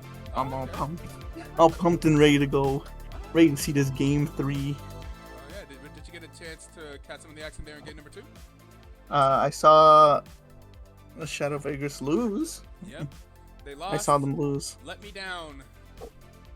We're hoping for a swift 2-0. Looking for a swift 2-0 for a multitude of reasons. I was trying to get some chicken. I was trying to get some food thing. I was already supposed to go hang out, supposed to have a game night, and then a girl was asking me if I could come over. I'm like, nope, I'm casting BTL. Ha ha ha. You have fumbled. You are also a serial fumbler, as am I. Well, so now we have 2 other casters. You can go hang out with your girl, Etoe. No, here we is. Oh, and Defiance is here as well. What's up, man? What's up? I heard Stevie say something about serial fumbler, and after the series last weekend, I realized he was calling my name. I hope you know. I don't. Okay, can you? Okay, so David did not want to explain to me what happened during last week's match. While we kind of get this draft underway, what happened last week? Can you and I, like, who threw? You know, just give one name. You can be on the Mighty Throws, but does the Mighty Throws leave you? Is all I'm saying. You know, like, Understandable. I think I have all the answers I need. Anyways, we're back to the draft. This very epic draft. it's a good old wait, team Stevie, throw. did I hear that we're hanging out next Friday? Now I know we're hanging out next Friday. Problem. I get out at 6. At 6? I work, bro. What do you want me to do? 6? Damn. I could. Well, okay. I could actually hold on. Next Friday. I mean, yeah, day after Thanksgiving. I think I might open, so I might get out at 5. There's a chance that I can call off. I'll look at the schedule and then I'll find a way to call I'm off. busy in the morning, anyways. My sibling works at the museum. We're supposed to go to the Museum of Science and do like a tour there in the morning. Science industry, okay. Yeah, so it's in the afternoon that I'm more free. Yeah, gang, if you didn't know, I'm meeting Etoe next week. Didn't know about this until a week ago. Oh, it wasn't a thing until then. I didn't know. I think a week ago is a bit actually. I don't think it was even that long. That was probably like yeah, maybe like 3 days ago. Yeah, it was like 2 or 3 days ago. 2 or 3 days. Really, right? I said, hey, I'm driving up to Illinois for a holiday, so I won't be here on the weekends. David was like, oh shit, you gonna be in Chicago? Like, well, for one day I'll be in Chicago. It's only Friday. Yeah. Okay. I mean, yeah, but you just let me that's know not- after 6 o'clock. I'll do whatever. He said, we'll grab food or something. I'm like, all right, there's a lot of good food in Chicago. There's a lot of good food in Chicago. We can go to Pequods. We can get That is. Chicago's. I'm gonna let y'all It's tell me where to go. oh shoot, we get to choose. Oh, it's One of over. these days, when I go to visit my friends down in Dallas, which I've been doing regularly, I need to go see a Mavs game with Etoe. That sounds like Dallas. that'd be- Dallas. yeah, You mean that'd be Dallas? You mean the Dallas Frodricks? Yeah. Okay. Yeah. The Frodricks. No, What? no, Yeah. What? Yeah. It, mhm. it's obviously the Dallas Cow Frauds. Let's be real. Yeah. That Yeah. is- Right. now Right. that one is All true. of Dallas teams suck. You cannot tell me that's otherwise. Fucking crazy. The Rangers Are you a literally- Cowboys fan too? No, I'm not. Not at all. Oh, But the they're Rangers good. literally just won. So you can't say that. Yeah. In the Bulls win like every once in a while. Do I say they're good? No. Excuse the fuck me? What? What? Excuse the fuck me. Who is the Dallas Rangers? every Who are now those and then. people? The Texas Rangers. What are you talking Who, about? who are those people? Who are those? What, is that a baseball team? I believe they're defending champions. Am I wrong? I don't keep up with baseball, but I saw That's a baseball team? A massive parade in Arlington on the news this last year. The Rangers did just win the World Series last year, right? Am I wrong? I'm not wrong. No. I don't know who won last The year. World It was Series? recently. Yes. Are you talking? The Dodgers won the World Series. Oh, yes, this year. Last year. I said last year. Okay. Hold on. Let's see. World Series winners 2023. Oh, look, it's the Texas Rangers. Never heard of them before. What the fuck? Also, I has- saw the is celebrations. this okay? Wait, going back to this, is this the team that usually plays Vel'Koz? I could have sworn one of these teams usually plays it. Learning plays some Vel'Koz. That was spectacular. No. Doesn't Lakey play it? No. Someone in EG plays it. Is he off the team? Dude, what do you mean? EG has like AG, 18 bro. members. Bro, I came here because I expected a Vel'Koz pick. Oh wait, someone needs I'm not to- even in the lobby. You're not in the lobby? No. What? Who is Oh. this in defiance person on the other side of my I screen? am in the lobby. What the fuck? Uh, Look at his napkin No, my buggers. my who's- client bugged for a who's second. Dilly? Dilly Dylan's already carry. is someone on the, one of the many people on the Elysium Gnomes.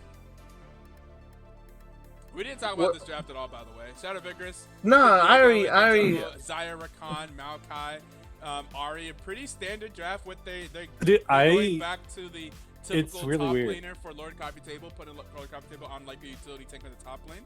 They did try to do the Lord Coffee Table ADC while putting Peachtree on a Kali in the top lane. It worked out for them at first, but it did not scale very well. And then in the end, I think they were missing some of the ADC scaling. I mean, what blows my mind is the fact that I almost swear every Fearless draft that we've watched so far in BTL this year, like Game 3, Game 2 just like keeps getting like progressively spicier. And somehow we started off with 2 like really spicy drafts. And then Game 3 is probably like, this is like one of the most standard comps against This is a a standard comp that I've seen. This is a pretty standard comp. Yeah, you've got 2 control mages, you've got Rakan, Zaya versus Jinx, Emilio. This is like so lame. For Yeah. like, I thought the idea of, Oh, well, of this type of draft, fearless draft, was to make spicy shit, bro. We just went To be lame fair, on they game did- 3. they used they up all did their spice. spicy They in game used 1 it and all game of it. two. We could have had more spice. We could have Well, had dude, more spice. We had Zinzao Jarvan bot lane game 1. Okay, well, They Yeah. used up all the spice. The spice is Yeah. gone. There The you cabinets are bare. all right. I gotta go and buy more, I guess. My fault. Wasn't familiar with their game. Stevie's like, oh yeah, look, coming in for the spice of game 3. Everyone just draft standard as hell. Yeah. It's so standard. And then I'm also disappointed by the lack of Vel'Koz. I Granted, am excited. Granted, Vel'Koz going 0-3 in VTL would be very, very bad. For my That's what reputation. I mean, like, Vel'Koz going 0-3 in BTL this season is just because you're not playing Vel'Koz in BTL. It's this very season. true. I was not picked up by a team. Teams, Good- if you because when- if you need a sub for one game where I play Vel'Koz and then you sub me out because it's used in the Fearless draft, there you go. By the way, if you guys haven't thought of it yet, I feel like EG is onto something here. If you just swap your one tricks out, it's genius. It's genius. It's too much coverage, not enough people. Man-to-man coverage does not exist here. I mean, by all means, anything that like makes people utilize subs and like make sure that they have multiple members like ready for each game day, I encourage that heavily. Me too. Heavily encourage that. Yeah, me too. You just want to be subbed out in the finals. That's what it sounds like. It sounds like you want to be subbed out. That's what From it an sounds like. administrating Yeah. tournament perspective, I think it is No. much better. Mm. Every team has subs. Even when I'm not playing, it's like someone's like, I'm doing an e-sub, and then like I feel obligated that I need to go look up this person that I've never looked Yes, up before, yes. to see if they've played any other games or have any similar accounts that they Yes. didn't talk about. And then it's just like, oh my god, if you're just a sub, I would have Yeah. known who you are. I would have had your Right. multi-GD. Yeah, e-subs are like like it's like a necessary evil so we can get games happening, but e-subs in general are so bad. No tournament likes like I think every tournament admin that has e-subs in their roles like has it as like a necessary evil so we can get games on like happening, but they hate it. Like it's Wait, is terrible. someone e-subbing here? No. Yes. I Well, don't think so, right? technically, it's learning, yes. it's Yes. learning, right? Technically, yes. It is. However, it is learning. So it's like, thank God, it's someone that we know who has played multiple BTL seasons. Wait, So it's why not is like he- a complete wait, random person. Wait, what team is learning on? He No- was no on. team, right? Yeah, he didn't have a team this season. Spectre usually. Yeah, okay, that makes more sense. Where's the learning Vel'Koz?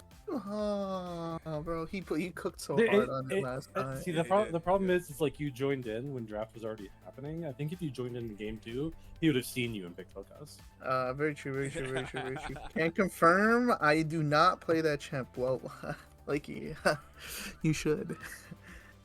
you can also drop 19 kills and still fail to carry your team. This is also randomly the first Viego game we're seeing on Vimstat, right? Because like it's not even really banned, and it's one of his staple picks. But has he chosen it at all this season?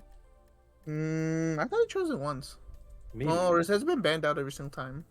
I don't think it's been banned out. I've seen his Diana, and what else was banned out? There's another pick of his that's usually banned out. I mean, he's usually like he's probably the most banned jungler, to be honest, in this league. Because like randomly, Viego's been up and he's been picking Vi pretty often, and that has not gone well. I just got reminded that little Rodney, aka Old Sad Boy, also lives in the area, kind of in the St. Louis area, where I'll be driving through. You're gonna be driving through Honestly, one of the worst areas in the entire United States. That's hilarious. You better just go through it, bro. This is not worth it. We don't stop in East St. Louis. It's fine. I don't stop there. You don't stop in anywhere in Southern Illinois, bro. That's crazy. For good reason. That's crazy. That's crazy. I live in Central Illinois. I gotta stop there. Alright, the Sandpaper banner reason. Anyways, we will hit you guys with that 1 minute ad so we can turn off the pre-roll ads, and then we'll be back in about 2 minutes at the spectator late for game number 3. If you're scared to go to church, that's crazy. I will see you guys after the ad.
It's Tristana syndrome. Yeah, ain't nobody tell you to have. Where's the music Yes, coming yes, from? yeah. There it is. Alright, are you guys paused at 5? Yep. Yes. Let me get back into the game. Alright. 5, 4, 3, 2, 1, play. 6, 7, 8, Yep. You're good. 9, Yep, good. 10. Alright. Let's get into game number 3 between Shadow of Igris and What? Elysium Gnomes. I was gonna say like Shadow of Ishtar or something like that. I don't know what I was about to say. I just combining all of it. Yeah. Honestly, every single time. The Knights of Igris. Yeah. Every single time I look down and see the acronym for Shadows of Igris, I keep seeing Soul instead of Soy, and I keep thinking Soul bad guy from Guilty Gear, and it's like fucking with my mind because I know we're not playing Guilty Gear. I was reading Soy and calling them the Soy Boys earlier. So I'm like, that's Soy terrible. boys. It's true. If they lose this, they're actually Soy Boys. If they lose this, it's over. That's what. Okay, chat. Everybody in Trash Talk channel, Soy Boys. If they lose, Hey, where's some- I just really think this is definitely going to go down to like you know, one of those where we're gonna see a little damage here, but I don't think they got enough CC to really do anything. It just I don't think it's they a have any bunch of CC. waddling. Yeah, I mean, none of these level 1s are good. Yeah, no. I would say technically maybe like Shadow of Ishtar. See, now I'm doing it. Etoe, what did you do? Yeah. Shadow of Ishtar. Same thing, no? It's like they're basically the same thing. More or Okay, less, here yeah. we go. We're gonna continue They battling are out truly in the a shadow of Ishtar. as They're Susurration not- is going to win that initial trade. maybe in a my hint opinion. of Ishtar, maybe a taste. Certainly not the same thing. I think Certainly not, as they have been losing. Yeah. The Knights of Ishtar I knew never lost until Oh, it no. came down in the clutch, just like the Cowboys. Dude, I don't even. It's like. Hey, bro, I still remember I'm that out here year. for the Cowboys thing. I do not care. Although I will say, clutch Or the has also Mavs, if been, you really want. Exactly. I will say the clutch has not been kind to the Mavericks this year so far. Yeah, It's Luka's only not 14 good in the games into the clutch. season. Now saying that just straight up is crazy. Luka's That not is- good in the clutch. I don't that's know what you want me to tell crazy. you. Every That is 3-pointer he's missed crazy. so far is crazy. He is not Steph Curry. Get him out. That is Stop. crazy. I don't know about getting out. He is not Steph Curry. That is crazy. May- You know maybe that man's uninstall highlight Overwatch on reel? his computer. That too.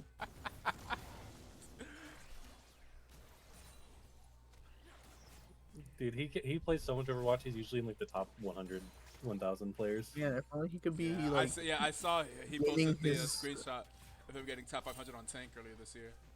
If only he could actually, win his NBA games. That'd be great. My parlay would hit. European hard ability in the clutch makes sense. Okay, we're not gonna start this narrative that Luka's not good in the clutch now.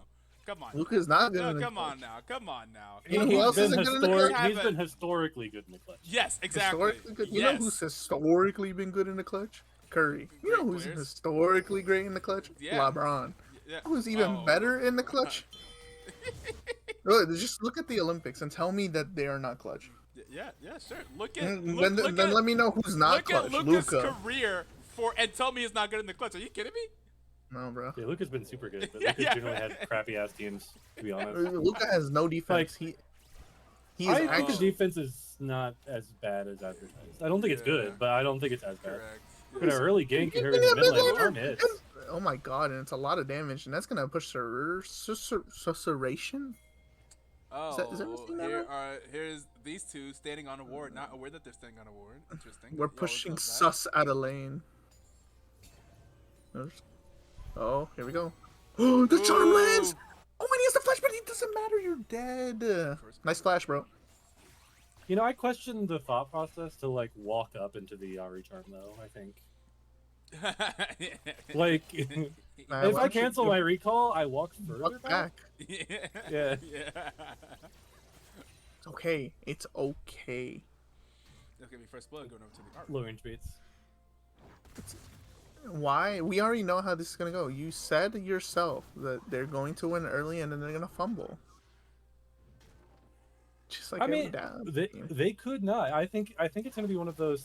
I think they will fumble in the sense that like the game could go either way, but I think it's just gonna come down to like execution during objective fights. Like whoever wins like the last fight at 30 minutes, like at 35 Oh, minutes, yeah. is gonna win the game. Okay.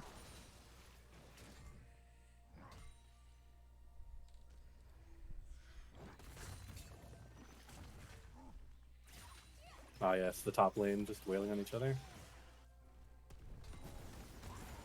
Okay. Good W. Good W by Nichols to cancel the Maokai W. A great reaction there. Unlike Luka. DB always drinking the haterade. Yes, sir. We're gonna see another repeat gank here in the mid lane. I don't think anything will come out of this. Oh, she done. Oh my god. Dodge Charm, dodge Viego W, and then Flash used by Vimstat. You ever die on purpose to lock in? Foolish strat. Lock it. Gotta lock We got a it. gank here though from Zach, and Oh. everything is missing again. These people do not play Vel'Koz. I can tell. They missed everything. It's the geometry diff. Yeah.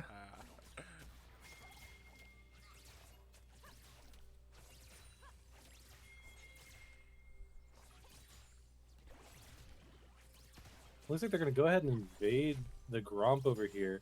Jack is going to be able to spot it out. But he's still, like, here. I think just thinking with the Viego, he definitely needs to just, back up. Wait, hold on. This could be very... Oh my god, the bot lane is there, and the bot lane has gotten hit. Oh, and the flash comes out from the Emilio, but it's not going to be enough. The barrier has to come out from the Jinx. And Emilio's dead. As the Emilio Lissandra has decided to come back, and she's also going to vacate the... Oh my god, learning. Oh my god! Oh my god! Wait! Are they gonna give it to learning? No, they're not. Give it to learning? What? I guess they don't have. It does make more sense to like just go ahead and get your Xayah gold too, because like Ari did kind of get enough there. But I mean, like I guess I was wrong on the call at least so far. Igris, where was this in game 2? Well, like I said, class wasn't in session yet. Learning wasn't here. Yeah, had to lock in. And this is why emergency E-subs can be broken sometimes. Yeah, did they know to ban Ari? Probably not. Did Learning know he's gonna? Oh my god, maybe not. Is Nick gonna get the solo kill here? I feel like he could have gone in. I feel like this is a little later than. Okay, I know he kills him, but like. You know what? So like, if I was to go and start preparing this chicken, that'd be good, right? Yeah. I think the game would be over by the time the chicken will be done. Preheat the oven to You bacon chicken, brother? Yeah. Okay. That's definitely a way to do it. I already tried them in the air fryer though. I didn't love them too much. That sounds sad. What sounds sad? Wait, what? Air fryer, the chicken in the air fryer. No, it was fine. It was great. Sounds like you're trying a little too hard. It's not that bad. You just have to prep it right. At that point, just put it in the oven. Like if you have an oven, Wait, the air fryer should is be so used much if you faster. don't have like the means to use the oven or something. That makes no sense. It's an inferior oven when you think about it. Also not true. It's It very is- true. It is a faster oven that preheats faster. So you're telling me it's an oven? It's a But it's an faster- inferior one. It's an convection. inferior one. It's a because- convection because- oven. But Yeah, it's, but it's no- a better but if you convection had- oven if- than the most convection ovens. I don't know, man. I feel like if you have the time to use an oven, you may as well use that. Okay, but if you don't and you want to make it faster and better, like, what? There's so many reasons to use an air fryer over an oven. That doesn't make any sense. Most people, like, the air fryer wouldn't even be a product if it wasn't better than an oven in a lot of cases. Because most people have an oven by default in their house. You don't just default have an air fryer. So Shadow of Igris so far is really playing this game well, making sure to push their Feel like advantages, getting the deep vision over on the blue side before taking this No, dragon. don't change the subject here. I feel like I feel like the air fryer is a talking better about this, substitute to the microwave instant, if anything. Nah. They're both similarly as fast, but a microwave is just like wait, what? No, worse in not at all. every way, shape, or form to the air fryer. Oh, they do very different things. No, you can do the same things with an air fryer that you can do because they have settings on there for that. Oh, well, You want to everyone- reheat something? You can pop it in the air fryer. You want to broil something? You can pop it in the air fryer. You wanna broil melt your- something? Broil? Did you say broil or boil? No, there's two functions. There's broil and boil. There's a Okay. broil function on every air fryer. You broil things in the microwave? Yeah, you can. There's a function for it. No, there is not. Some microwaves have a function for it. Maybe you just have a bad Okay, microwave. fine. Some microwave, sure. If you say You some got microwave, that it's Dallas microwave. It's not my fault you have that Dallas Dallas microwave. Dallas microwave is crazy. Yeah. Okay, but the mid lane here, Learning is gonna get ganked, but he's gonna do so much damage. Yeah. I need to Yeah. knock her. I think that- Oh my god, that's one. Is this two? What fancy microwave this man have? Exactly, right?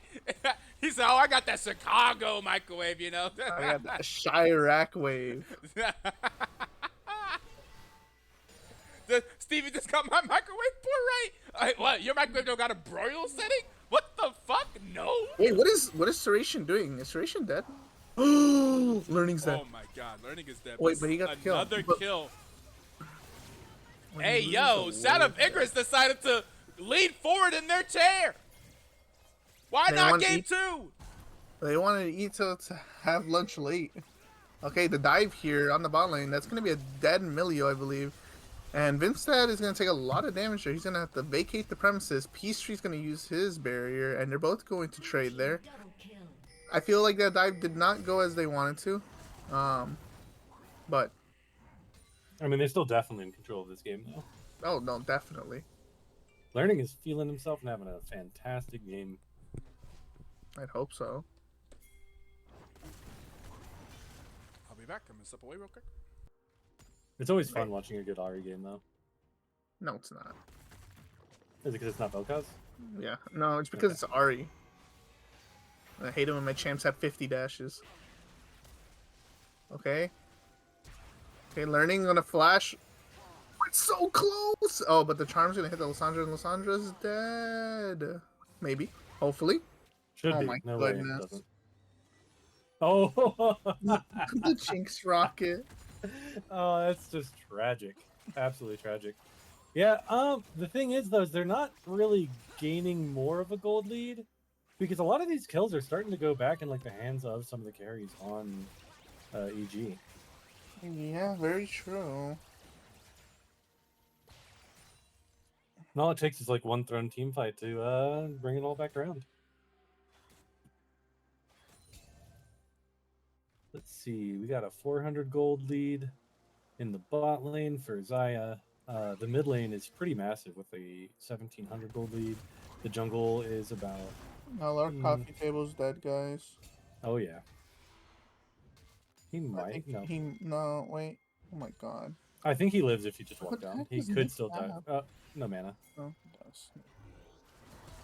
But some Okay. overstay here. Oh. He still has flash though, so I think he can just get out. He does. But definitely didn't need to burn the flash. That's something I see a lot of players still doing. Just kind of around the league is like they can't really do anymore, but they're still like pushed with their wave. Like they're still looking because they wanted it. Sometimes it's just time to go home. Are you calling out Prabhu? I feel like calling out Prabhu. It's okay. I understand fully. I Mr. call Black it FA? everybody. I was calling out Nick Lowell's right there. Oh, Mr. Black FA, hear his plead and hear it loud. Oh my god, it's a lot of damage in the mid lane here. Learning's gonna have to get out and vacate the premises. Maybe learning feeling a little bit too much, but Rakan comes to go ahead and cover it. Be hilarious if Emilio just came and kicked a soccer ball in his face, though. Messi, Messi.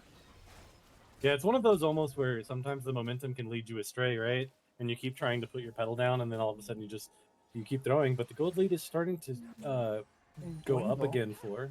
I mean, for Shadow of Igris, it's going up a little bit more. It's been pretty much consistently at 2K. Like it it's was at 300 more 3. than that, but It was at 3 at one point. oh, it was okay. Yeah, so it has gone down a little bit. Okay. Yeah, because I think the biggest person you have to watch out for on EG is like if Jinx keeps getting these kills. Like if Jinx is able to stay relevant in the game and then get her items though, with how much beef you've got and like zone control in the front wave of like the Zac, Ornn, and Lysandra, like she can just completely run away with these fights, especially with how chaotic they've been.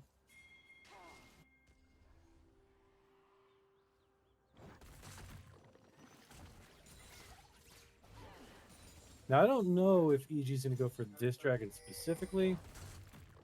I don't think they should. I think they should let this dragon go. I agree. I think the item perspective and the setup is a little bit better so far. So I think it's one of those you just like let it go. You do whatever. You can technically threaten in the sense that it's just more of don't take it because we're here. But yeah, they're just gonna go ahead and let it go. Zac doesn't really have anything to clear, so I'm kind of surprised he's not just like hovering his bot side in case a gank happens. Maybe he's just trying to go top side to try to get the Ornn another kill. I guess he's going deep into the jungle. Yeah, see, this is where I think Zac should have stayed bot lane just in case they go for a dive here. I don't think they will. But we're going to see them try to catch the Sandra out here.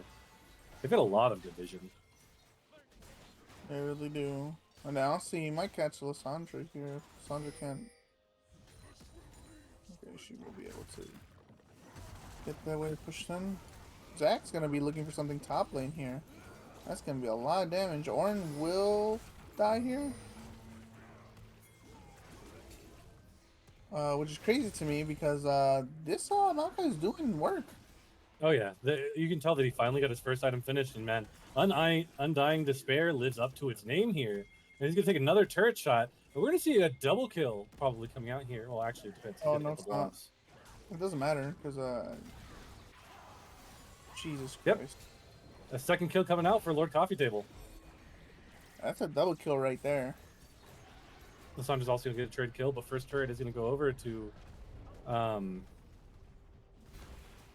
Vimstat. It would have been nicer, I think, if Rakan wasn't quite there, just to get the Grubs full here value over. is going to be insane. Oh, yeah. He can still. That should be that's a lot of gold though going over to Vimstat in those two turrets. And this is what Like we were talking about in the break. Is if we can get Vimstat online, and he can solo carry this game on the vehicle. Well, I think the benefit for him is he didn't even necessarily have to get too far online because you've got Learning who has 7 kills. Yeah, sure, Learning's been fumbling a few deaths here and there, but you know, being that fed, it just allows Vimstat to farm up, get his items, get his turret, you know, play his natural play style, and then you know he's got like win conditions pretty much in every lane now.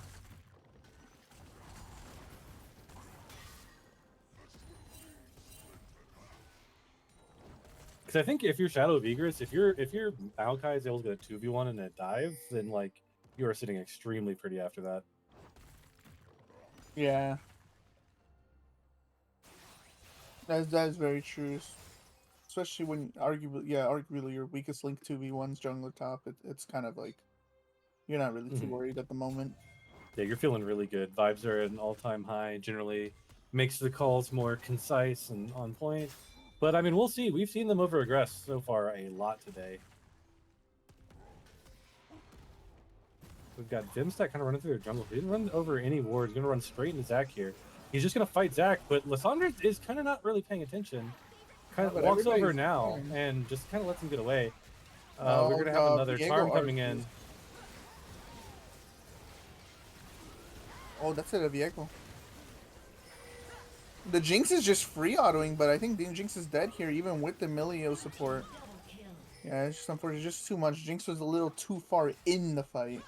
Yeah, definitely feeling at the flash forward a little bit ill-advised, and you're just gonna have another kill going over to P Street, and this is where it's just like you have too many people being fed on the side of EG. Too many high damage, high burst. Not even high burst, just they can play these extended fights so well, but they're way too far ahead that it's just too many people. You kill one, well, there's another one lined up right there. Yep. And that's not even with Maokai in the fight.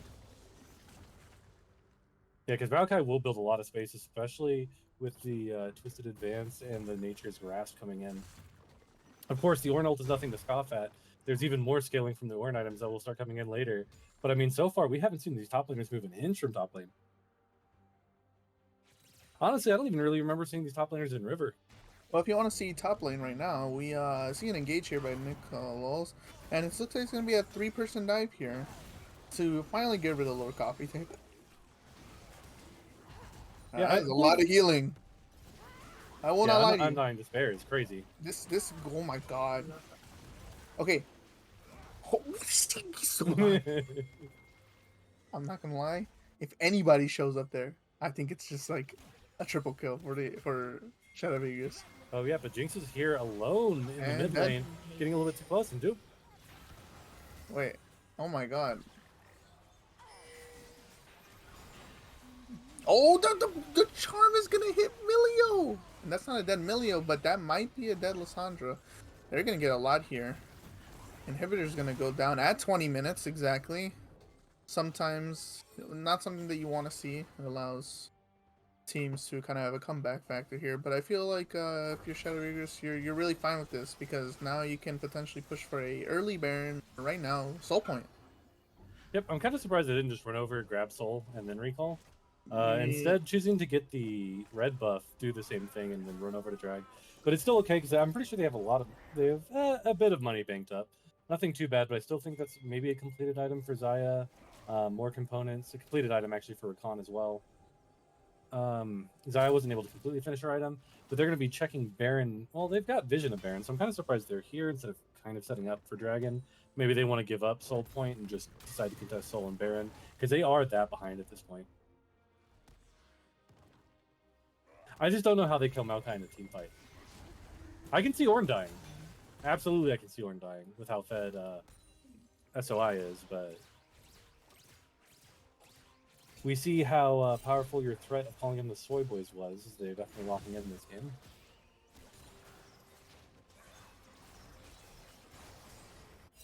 That's gonna be 3 dragons.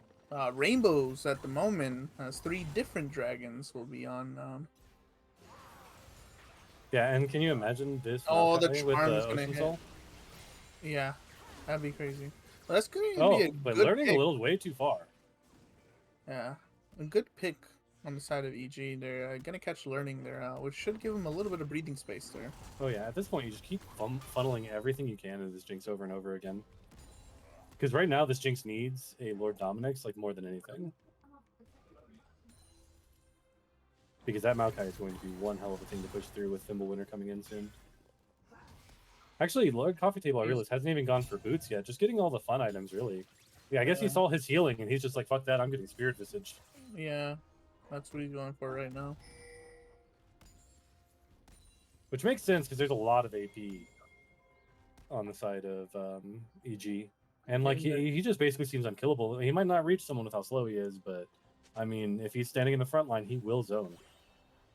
Or even at that, he just got to protect Zaya, really. Mhm. I mean, he is their primary. Well, he's not the primary form of engage. He's letting the secondary engage here. We're going to see a Baron attempt come out soon. If they get They're this most- Baron with an open in him, depending on how EG contests here, I think it's over. Yeah, I agree, because then you just send Maokai bot, and you 4-man top, or you 5-man top, and I think it's just game. Or mid. You just go mid. Yeah, true. Depending on how bad this fight's going, and it's going pretty bad so far. That's gonna be a huge Ornalt though. But the Maokai. We've got Ari coming in from the mid lane. She might be able to get a good pick here on the Jinx. They're definitely not marking her at all. She's like just over the wall. Jinx is gonna kind of run into her a bit. But Lissandra's gonna immediately go in. Ult. Oh my god. The Viego is just popping off. He's gonna be able to take 1, take 2, take 3. This is, yeah. And with a wave there, perfectly situated. Yep. And that's why you got to be careful with those Baron fights when you've got this mid wave taken down. Yeah. And we're going to see actually just a really clean game. Well, a relatively clean game from Shadow of Igris. I'd say, you know, the fact that like the only one who wasn't really clean was kind of their sub, but they were also the first part that snowballed them. All in all, you just have to be happy about this win. Lord Cuff. How many people do you think won a BTL match like without buying boots at all? No clue actually. Like, would Coffee Table be the first person who literally has 0 boots? Besides, like, a Yumi, of course. Yumi doesn't count. I guess he might be. Because that's definitely, like, a random stat. But I think Lord Coffee Table might, you know, be the only one to just, like, straight up that might be win without something boots. that our resident power rankings expert Vimstat might have to look into for next week's power rankings. And then, You know how I called out that this would be done before Etoe got back with the chicken? I mean, to be fair, he's gone for a minute. Yeah, but like still. I'm trying to like look at the KDAs. I feel like it's probably Vimstat, right? Vimstat would probably be the MVP. Yeah, I told It you. was pretty clean. Learning had some oopsies, but Jesus Christ! And they couldn't do this game too, man. What? Oh yeah, you got. I'm over see here your girl. tossing. I'm over here tossing my chicken in my in the spices and the oil and stuff, and I hear like I look over. I'm like, wait, is that game over? I told you It's he over? wouldn't be done with the chicken by the time this game was Damn it. over. I told you. Damn it! I already started preheating my oven's not even preheated yet. That's crazy. Damn. yeah, I would definitely say from like how variable the stat lines have kind of been. I would probably lean towards Vimstat. I think P Street gets an honorable mention, along with Lord Coffee Table being relatively decent, but then the Trist game, of course. Alright. So I'd say it'd be Vimstat first, and then Alright, let's grab him stuff then. P Street for me. We just go ahead and grab him. Go see him come out of The his most thing. He knows, yeah. anticlimactic game 3 Yeah. since the Dallas Mavericks and the Celtics played. Like, woo! Wow. Can't believe it. Wow. Wow. Wow. Wow. Wow. Wow. Why? Why? Damn. Yeah, go make your Anyways, chicken. anyways, we got Vimstat here, MVP. Woo! It was hard. It was back and forth series. I didn't really see much of what happened in game 3, so I'm gonna let y'all ask y'all questions. In Defiance, you got something to say? So what was your thought process behind having a really nice, fun, clean game 1, right? And then giving us the banger game 3 to make us think that, or the game 2 Game to make 2, us think yeah. that game 3 was going to be like an absolute like 30-minute fiesta, and then you guys kind of just stomp. Well, I think What's that about? I think game 2 we cooked a little bit. Pat really wanted to play as a collie, but I mean we on that last fight we were going to TP Azir instantly, and then we that was gonna be like the most epic fight, and we ended up just getting rolled over. So we thought we were gonna bring it home. I mean, it did look good. It did look good. Wait, I honestly the thought Ornn the did the Azir most damage in game number 3. They were just slapping each other. Top lane damage is fake. One in the world. Top lane damage is not real. Okay. Bro, Coffee is the goat. He's I Hey, don't he know did, how he did he's the most damage bronze. on your team? Yeah. Oh, Etoe, I got a good question for you. Yumi's do not count, right? Because for this specifically, but is like Lord Coffee Table one of the few people to win a BTL game not playing Yumi to not buy boots at all? What? But Cass also does not count, obviously. At all. Yep, no boots from Lord Coffee Table. He just sat there, like literally stood his ground and slapped him. Like that's all he did. The second he built Undying Despair, they came top lane. He just tanked through 2v1. both of them. Yep, just 2v1, killed them both. Decided, Wow. I've got tier, but I don't want them to winter. That healing was nuts, and started building Spirit Visage and also fuck boots. Wow. Honestly, that's- he's real for that. I feel that. That's incredible. He's yeah. what top lane should be. Really should be Lord Coffee Table. We're going to have to get Lord Coffee Table in here next time we win, no matter what. Honestly, Lord Coffee Table is the MVP of this team. This team wouldn't exist without Lord Coffee Table, literally. True. Actually, that should be when they win the finals. Well, You bring in Lord Coffee Table, because then sure. that wouldn't have happened with them. Yeah, that's gonna be, I mean, sure. But if they win it all. I If mean, they win it all. they would it not have been incredible. If.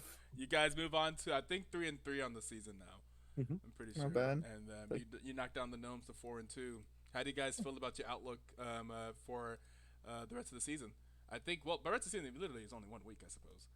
Yep. You guys go up against, who they go up against in week 7? My God, We're we're going all against good. Cat GBT. I'm sorry, Grant, but thank you for the free win. Oh, that's crazy!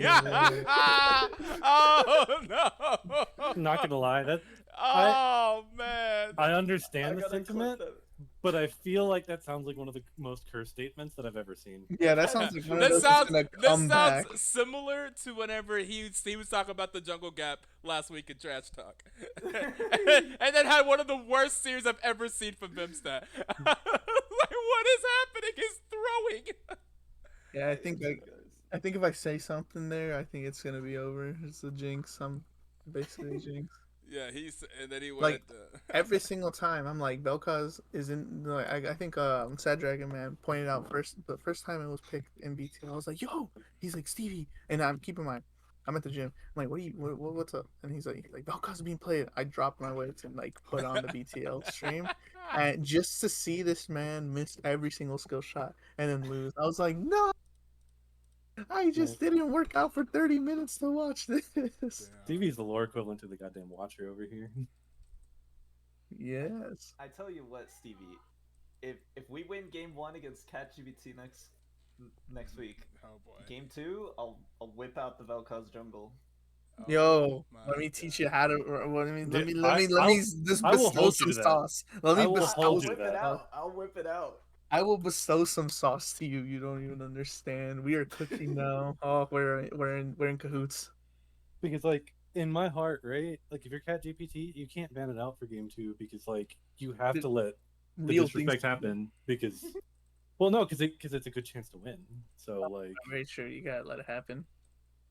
because Yeah, if you're scared of Vel'Koz jungle, then I don't know what to tell We won with Xinzao Jarvan. That's all I'm saying. you. Wow. Dude, that's some vintage cheese bot lane. That's like Pantheon like Dalia vintage. It's like that one time I saw like a set Darius bot lane.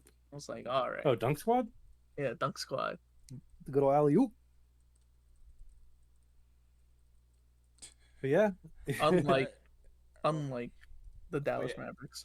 I Oh want my to shout out Yeah. Pat, and I Uh-huh. want to shout out Learning because I stole all their kills in game 1 and Yeah, game you did. 3. Yeah. Oh, So- did happen in game 3 too? Oh, no. It's a- I see. Oh, but it's a in game fake 3 MVP. you're on Vim stats. Don't worry, To be fair, on learning game it 3 you're over. on Viego. That's kind of what Viego has to do. Although, yeah, I Sure. see you did. Yeah, did the least amount of damage. But in game 1, it was kind of diabolical at the end to see the stats. Like, wait a second, get the least damage and get all the kills. It'd be like that. I accidentally took 2 waves game 1 from Alex as well. I was like, It's whoops. okay. In game number 2, late game, whenever they were both full build, they were still clearing your camps, and I was confused. I was like, wait, why are they clearing camps when they're both full build and Vimstat is not? So they got a little bit of something back. True. Game 2 was a for fun game. It was not for fun for me. Did you guys know that I wanted you guys to win game number 2 so I could go and make my meal? And Yeah, see his girl. we did know that. Yeah. Well, and now that's not happening. So it's all Man, good. you guys all- prevented I'm you sorry, though. you guys prevented my boy from getting some. You are done. Bottom of the tier list. It's okay. It's okay. I'll put us on What- 8th. That's what- fine. What do you mean? What do you mean? He's just trying to keep Etoe on that grind set, you know, like stay hungry. Stay hungry, Stay Stay hungry. fumbling. And Okay. stay hungry in both senses of the way. bro. You know I've never heard that be so true from a Dallas fan ever. That's Oh crazy. my Stay God, hungry. bro. That's We- crazy. they're starving out here. Hey yo, we about to beat the Nuggets. Actually, wait. Oh damn, we playing the Nuggets. Without and Luke was Bro. out, and Luke was out, huh? Okay. Well, at least you guys might actually win a game if Luka's out. Wait, well, we won against OKC with Luka being out. It was kind of, Yeah, you guys will win with Luka being out. Wait a Luka's second. the problem. Is I am Jokic- telling No, you I- this now. oh, I think they're Jokic more is just in. I think they're more like CLG-ish in the sense that like they betray expectations positively or negatively this season. Yeah. Let's see. Okay, so Jokic is not out. There's a chance that Jokic is going to be out. Okay, Jokic is playing. It's fine. He's not having the best season of his career or anything. It's fine.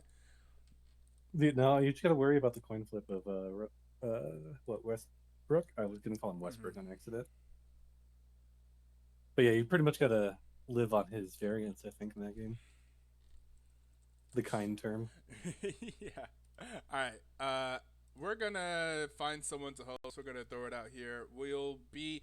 I will say we will probably be live at some point this weekend, but it likely will not be me on the host unless I'm able to make it to my hotel room in the middle of Missourian time, which I don't know if that'll happen, or maybe make it home on Sunday afternoon in time because I'm driving like 12 hours over the next 2 days.